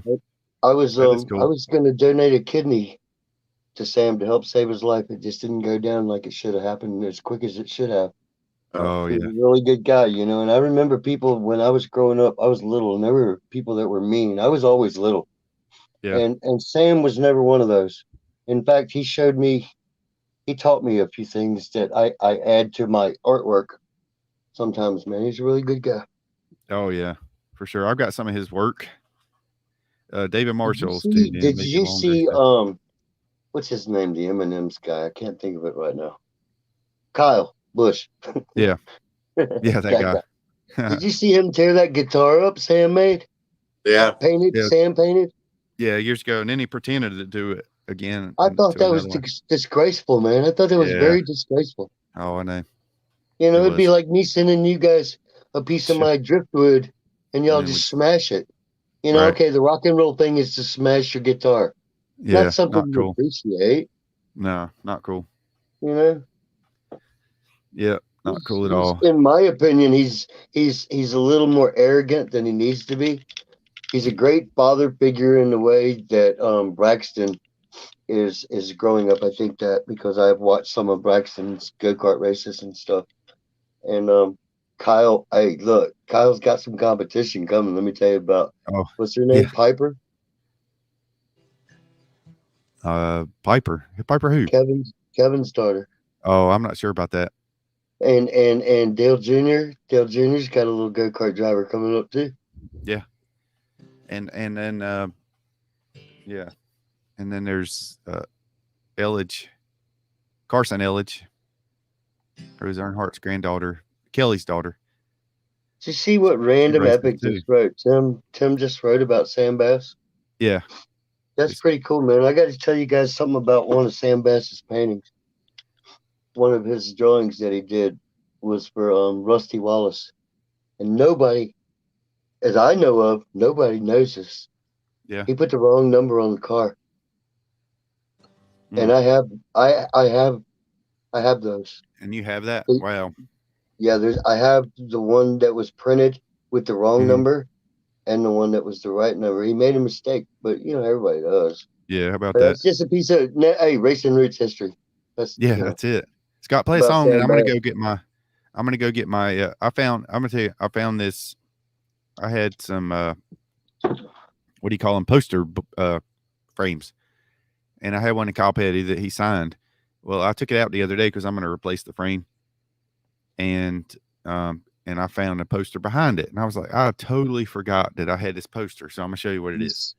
You stacked the poster on top of a poster. Yeah, I bet did. you got a surprise, buddy. Let me see. 20 Hey, years stop by ago. the at refrigerator. least. Stop by the refrigerator on the way, man. Grab me a cold. Yeah. Whew. Beer man, I'm gonna tell you, Coors Banquet. I love it. Love it. I Yes. would rather have it. We call them Coors Heavies. I like them. Dude, we don't get them here really like we should. But recently I found out that all I had to do was ask the dude that owns the store, hey, can you order these? And now they're showing up in the store. That's right. Okay, so here is. All right, so here's the frame that I had, Hold on. or the picture, right? And Yeah, it's there's got. big time glare, David. Oh, okay. Let me take this off the. I see a front. motorcycle. There we go. I see a motorcycle. Yeah, that's a lot better. Yeah, All right, so there's Kyle. 95. Kyle And Petty. it's- That's Kyle's Yeah. bike. Yeah, I had this in the showroom. All right, this was in the showroom. So then I took it off because I was like, all right, I gotta replace the picture frame. And then I found this one. I was like, oh heck. Shit, And it's signed by Darryl Waltrip. that's incredible. How cool is that? Brand, it's like mint A condition. buddy of mine sent me a video. I don't know if I shared it with you already or not. A buddy of mine sent me a video the other day. So I don't know how he got it, but these guys was going through Darryl Waltrip's old hauler. Mm-hmm. It's a little snub nose thing, right? And they had him on the phone while they were doing this, and he's like, "Hell, I don't even know what's in there." And the stuff they found in there, you know, the Western Auto memorabilia, you know, that he had been gifted from the company that he had in the hauler, just stashed in the side boxes, and none of the toolboxes, none of the tool. Yeah. This was only like maybe 3 months ago. Yeah. It's a cool video. There was If I can find it, I'll share it with you guys. I've got a whole box of posters from back in the day, probably the one where Tim Richmond's, you know, showing his junk, and other ones one. I don't want to that see the one where where he's showing his junk, David. the one where NASCAR corrected it. Yeah, probably I got just both. don't. I just And don't. it's up there on that shelf behind me. But Bill Ryan, whenever I went over to his shop, he's the one that's collected 67 NASCAR race cars. He restores them. He buys them and restores them. And so he said that he had a car that was Darrell Waltrip's, and Darrell wanted that car. And there was some guy that was calling him up, being a real smart butt about it, trying to talk him down, everything else. And he said, nope, forget it. You're not getting it. And then Darrell or somebody, one of his people, ended up asking about it again. And he's like, nope, you're not getting it. I thought that was kind of cool. That Yes. that video. Hey, Yeah, the channel's Garage Shop channel. That's right. That's yeah. I I've got video that I took whenever I Garage was Shop in that. channel. I remember that. Yeah, there's he went into Bill Ryan's shop and there's a bunch of video of it, but I've got it in my phone. I just hadn't put it together yet. So Jim, I went through. I'm glad your wife likes that piece of driftwood, Jim. I was just reading a comment Jim made about the piece of driftwood he took home when he came Oh, by okay. here and visited me. Oh yeah, Hey man, TJ. he brought me some bees, honey, man. Oh, did he really? That's cool. He's I got like some well, bees. He does the honey. Maybe he'll bring some to Martinsville. So take a tablespoon of honey and a shot of tequila every half hour, and you will never in the history of your life need a vaccination for anything. there you go. The honey has every medicine in it known to man. Yeah. All right. Through the Right. pollen, the bees, right? And Mhm. the tequila kills everything else. Yeah, that's pretty much it. I mean, you stay. David Marshall. David says, I need to take y'all to the hardware store, Old Western Auto. I remember going in Western Auto and buying a can of Freon for 99 cents. R12, that is. What was you doing with Freon, David? R12. David was Marshall's Back in a the day. Confederate brother of mine, man. He does Is he? the flagging. He does flagging over there in Martinsville. Oh, okay. Yeah. You know the Confederate flaggers? Yes.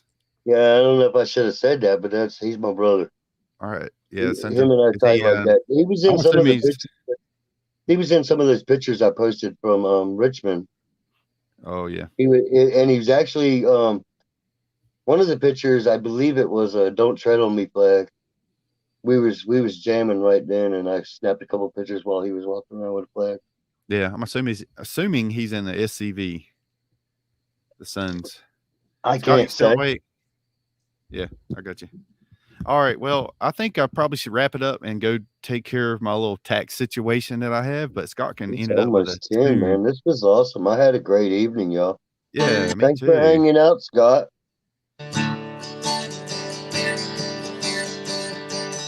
You ready for this one? Strumming my six string. Wait, no.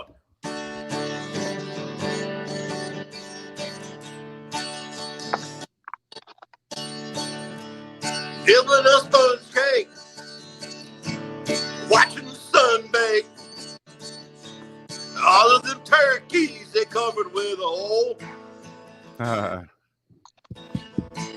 Strumming my six string.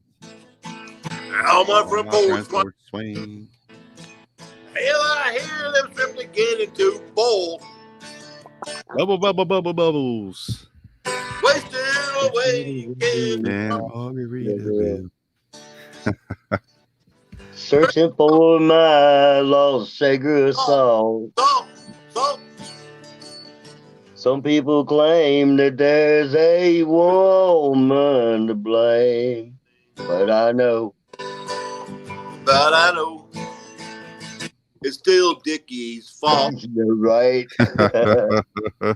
Hey, Tim says, when's the next show? Tune in Monday evening. Every Monday evening at 7 o'clock. Every Monday. Yep. Racing Roots with Hamm. That's on YouTube. DHamIam. And Right back at you, Tim. Nice meeting you too, bro. Yeah, it's cool. Thanks for tuning in. And because next Monday we're gonna have Will Cronkite. Hail to the Redskins. That's right, Redskins. and also Mike Hill. So we're going to have them two on. They worked together in NASCAR 50 years ago. Count it 50. That's the same as they worked together in the same year I was born. So if you go to Racing Roots with Hamm on Facebook, you'll see the picture I posted today, and it's of them two together. They're on each end of the picture. And I actually asked, so now you can go on there and comment and say, you know the answer. Answer Jim's question. Answer Jim's question. What time and where are we going to meet up at Martinsville? All right, Scott wanted to know too. Let's do it. Let's just say it. When and where? Yeah, when and The where? week before the race. Yeah, Martinsville. Hey Jim, you when it's good for you, man. I'm gonna call you in the morning and we'll deal with that. Yeah, well, I want to get set up early out there, so we'll figure it out. It's gonna be Friday though, right? I'll be there before Friday. Yeah, Thursday night. I'll be there before Thursday night too. Dang, man. I'm gonna try to get up there on Tuesday. I don't think I can get there any earlier than Thursday. If I'm gonna get a space, if I'm stuck in the GA area, I got to get up and try to get a flat.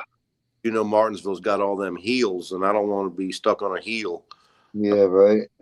I want to at least try to get a flat spot where we can all kind of just flat and hang out. I'm gonna get some information because both times I've had a very, very cool place with not a lot of walking from the campgrounds either, man. I'm gonna get some information from some guys that I normally go up there with, and I'm gonna touch bases with all you guys about this. Yeah, we'll have a good time. So that we can all meet up and it'll all work out, and we'll just have a great time. Spent a lot of time in Martinsville, and it's just a really cool track. It's like it's kind of like Darlington. It's like our Wrigley Field, And Where, by any chance, do you know where the helicopter pad is? Let's see. Where the drivers, where they set the driver. That's the campground that I was at, right over there. Yeah, that's right. Okay. I think that's over behind turn 1. Yeah, that's the GA area. That's the front area between that the track and then the main road out there. That's where the helicopter pad is, and they'd run them right up top by the back of the grandstands. Yeah, it was not a really long walk to get in. Yeah, but it's hilly. I'm telling you, some of them by campground. There's a couple.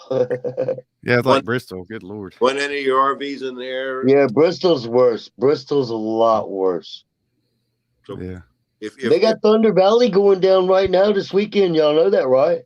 The NHRA's racing there this weekend at Bristol. Huh. I know Jeanette Thornley raced at Rockingham last Saturday. I guess it was. I'd love to go back to track. Sure. I had some really good times there. Real quick, who's y'all money on for winning? Who's y'all's money on for winning? What, Texas? Are you talking about Texas? Good night, Paul. I'm assuming he means Texas. I see little awesome Bill's son getting introduced to a wall. All right, I see that happening. From all right, my mama used to tell me about, I'm gonna say it. My mama used to tell me about premonitions. I got one of those. I see Kevin and Bill ending that very badly, and I hope I'm wrong. Yeah. That little 9-year-old or whatever, they want to call each other names now. They're acting like 9-year-olds, both of them. Let's get professional. Let's race and let's get the fans what they want. We don't need drama. This ain't a soap opera session. That's right. Let's race. Let's race, boys. You're getting everything handed to you. You get everything you want. Give the fans what they came to see. There you go. If you can't drive, get the heck out of the way. They had a meeting this week. They had the come to Jesus meeting with the France family or somebody at NASCAR, and they said, "Boys, you're not the show." Yeah, that's right. Is the winner of the and they're in trouble. I've heard that one before. I think blocking should go away, and anyone does it should get black flagged for a lap. Yeah. Hold you back a lap. You want to block people and make things dangerous for the rest of the field? You can't call blocking. How do you tell what's blocking and what's not blocking? I don't know. They changed it from the chase to the friggin' playoffs. They can do whatever they want, right? Pretty much. I'm good to go. I'm good to go, y'all, man. I love you much. All right. Yeah, man. We'll see you talk to you tomorrow. And y'all have a great evening. Thanks everybody for tuning in. And don't forget to tune in Monday evening for Racing Roots with Hamm at 7:00 on D Ham I Am on YouTube. And we'll see you all then. Good night. Bicycle.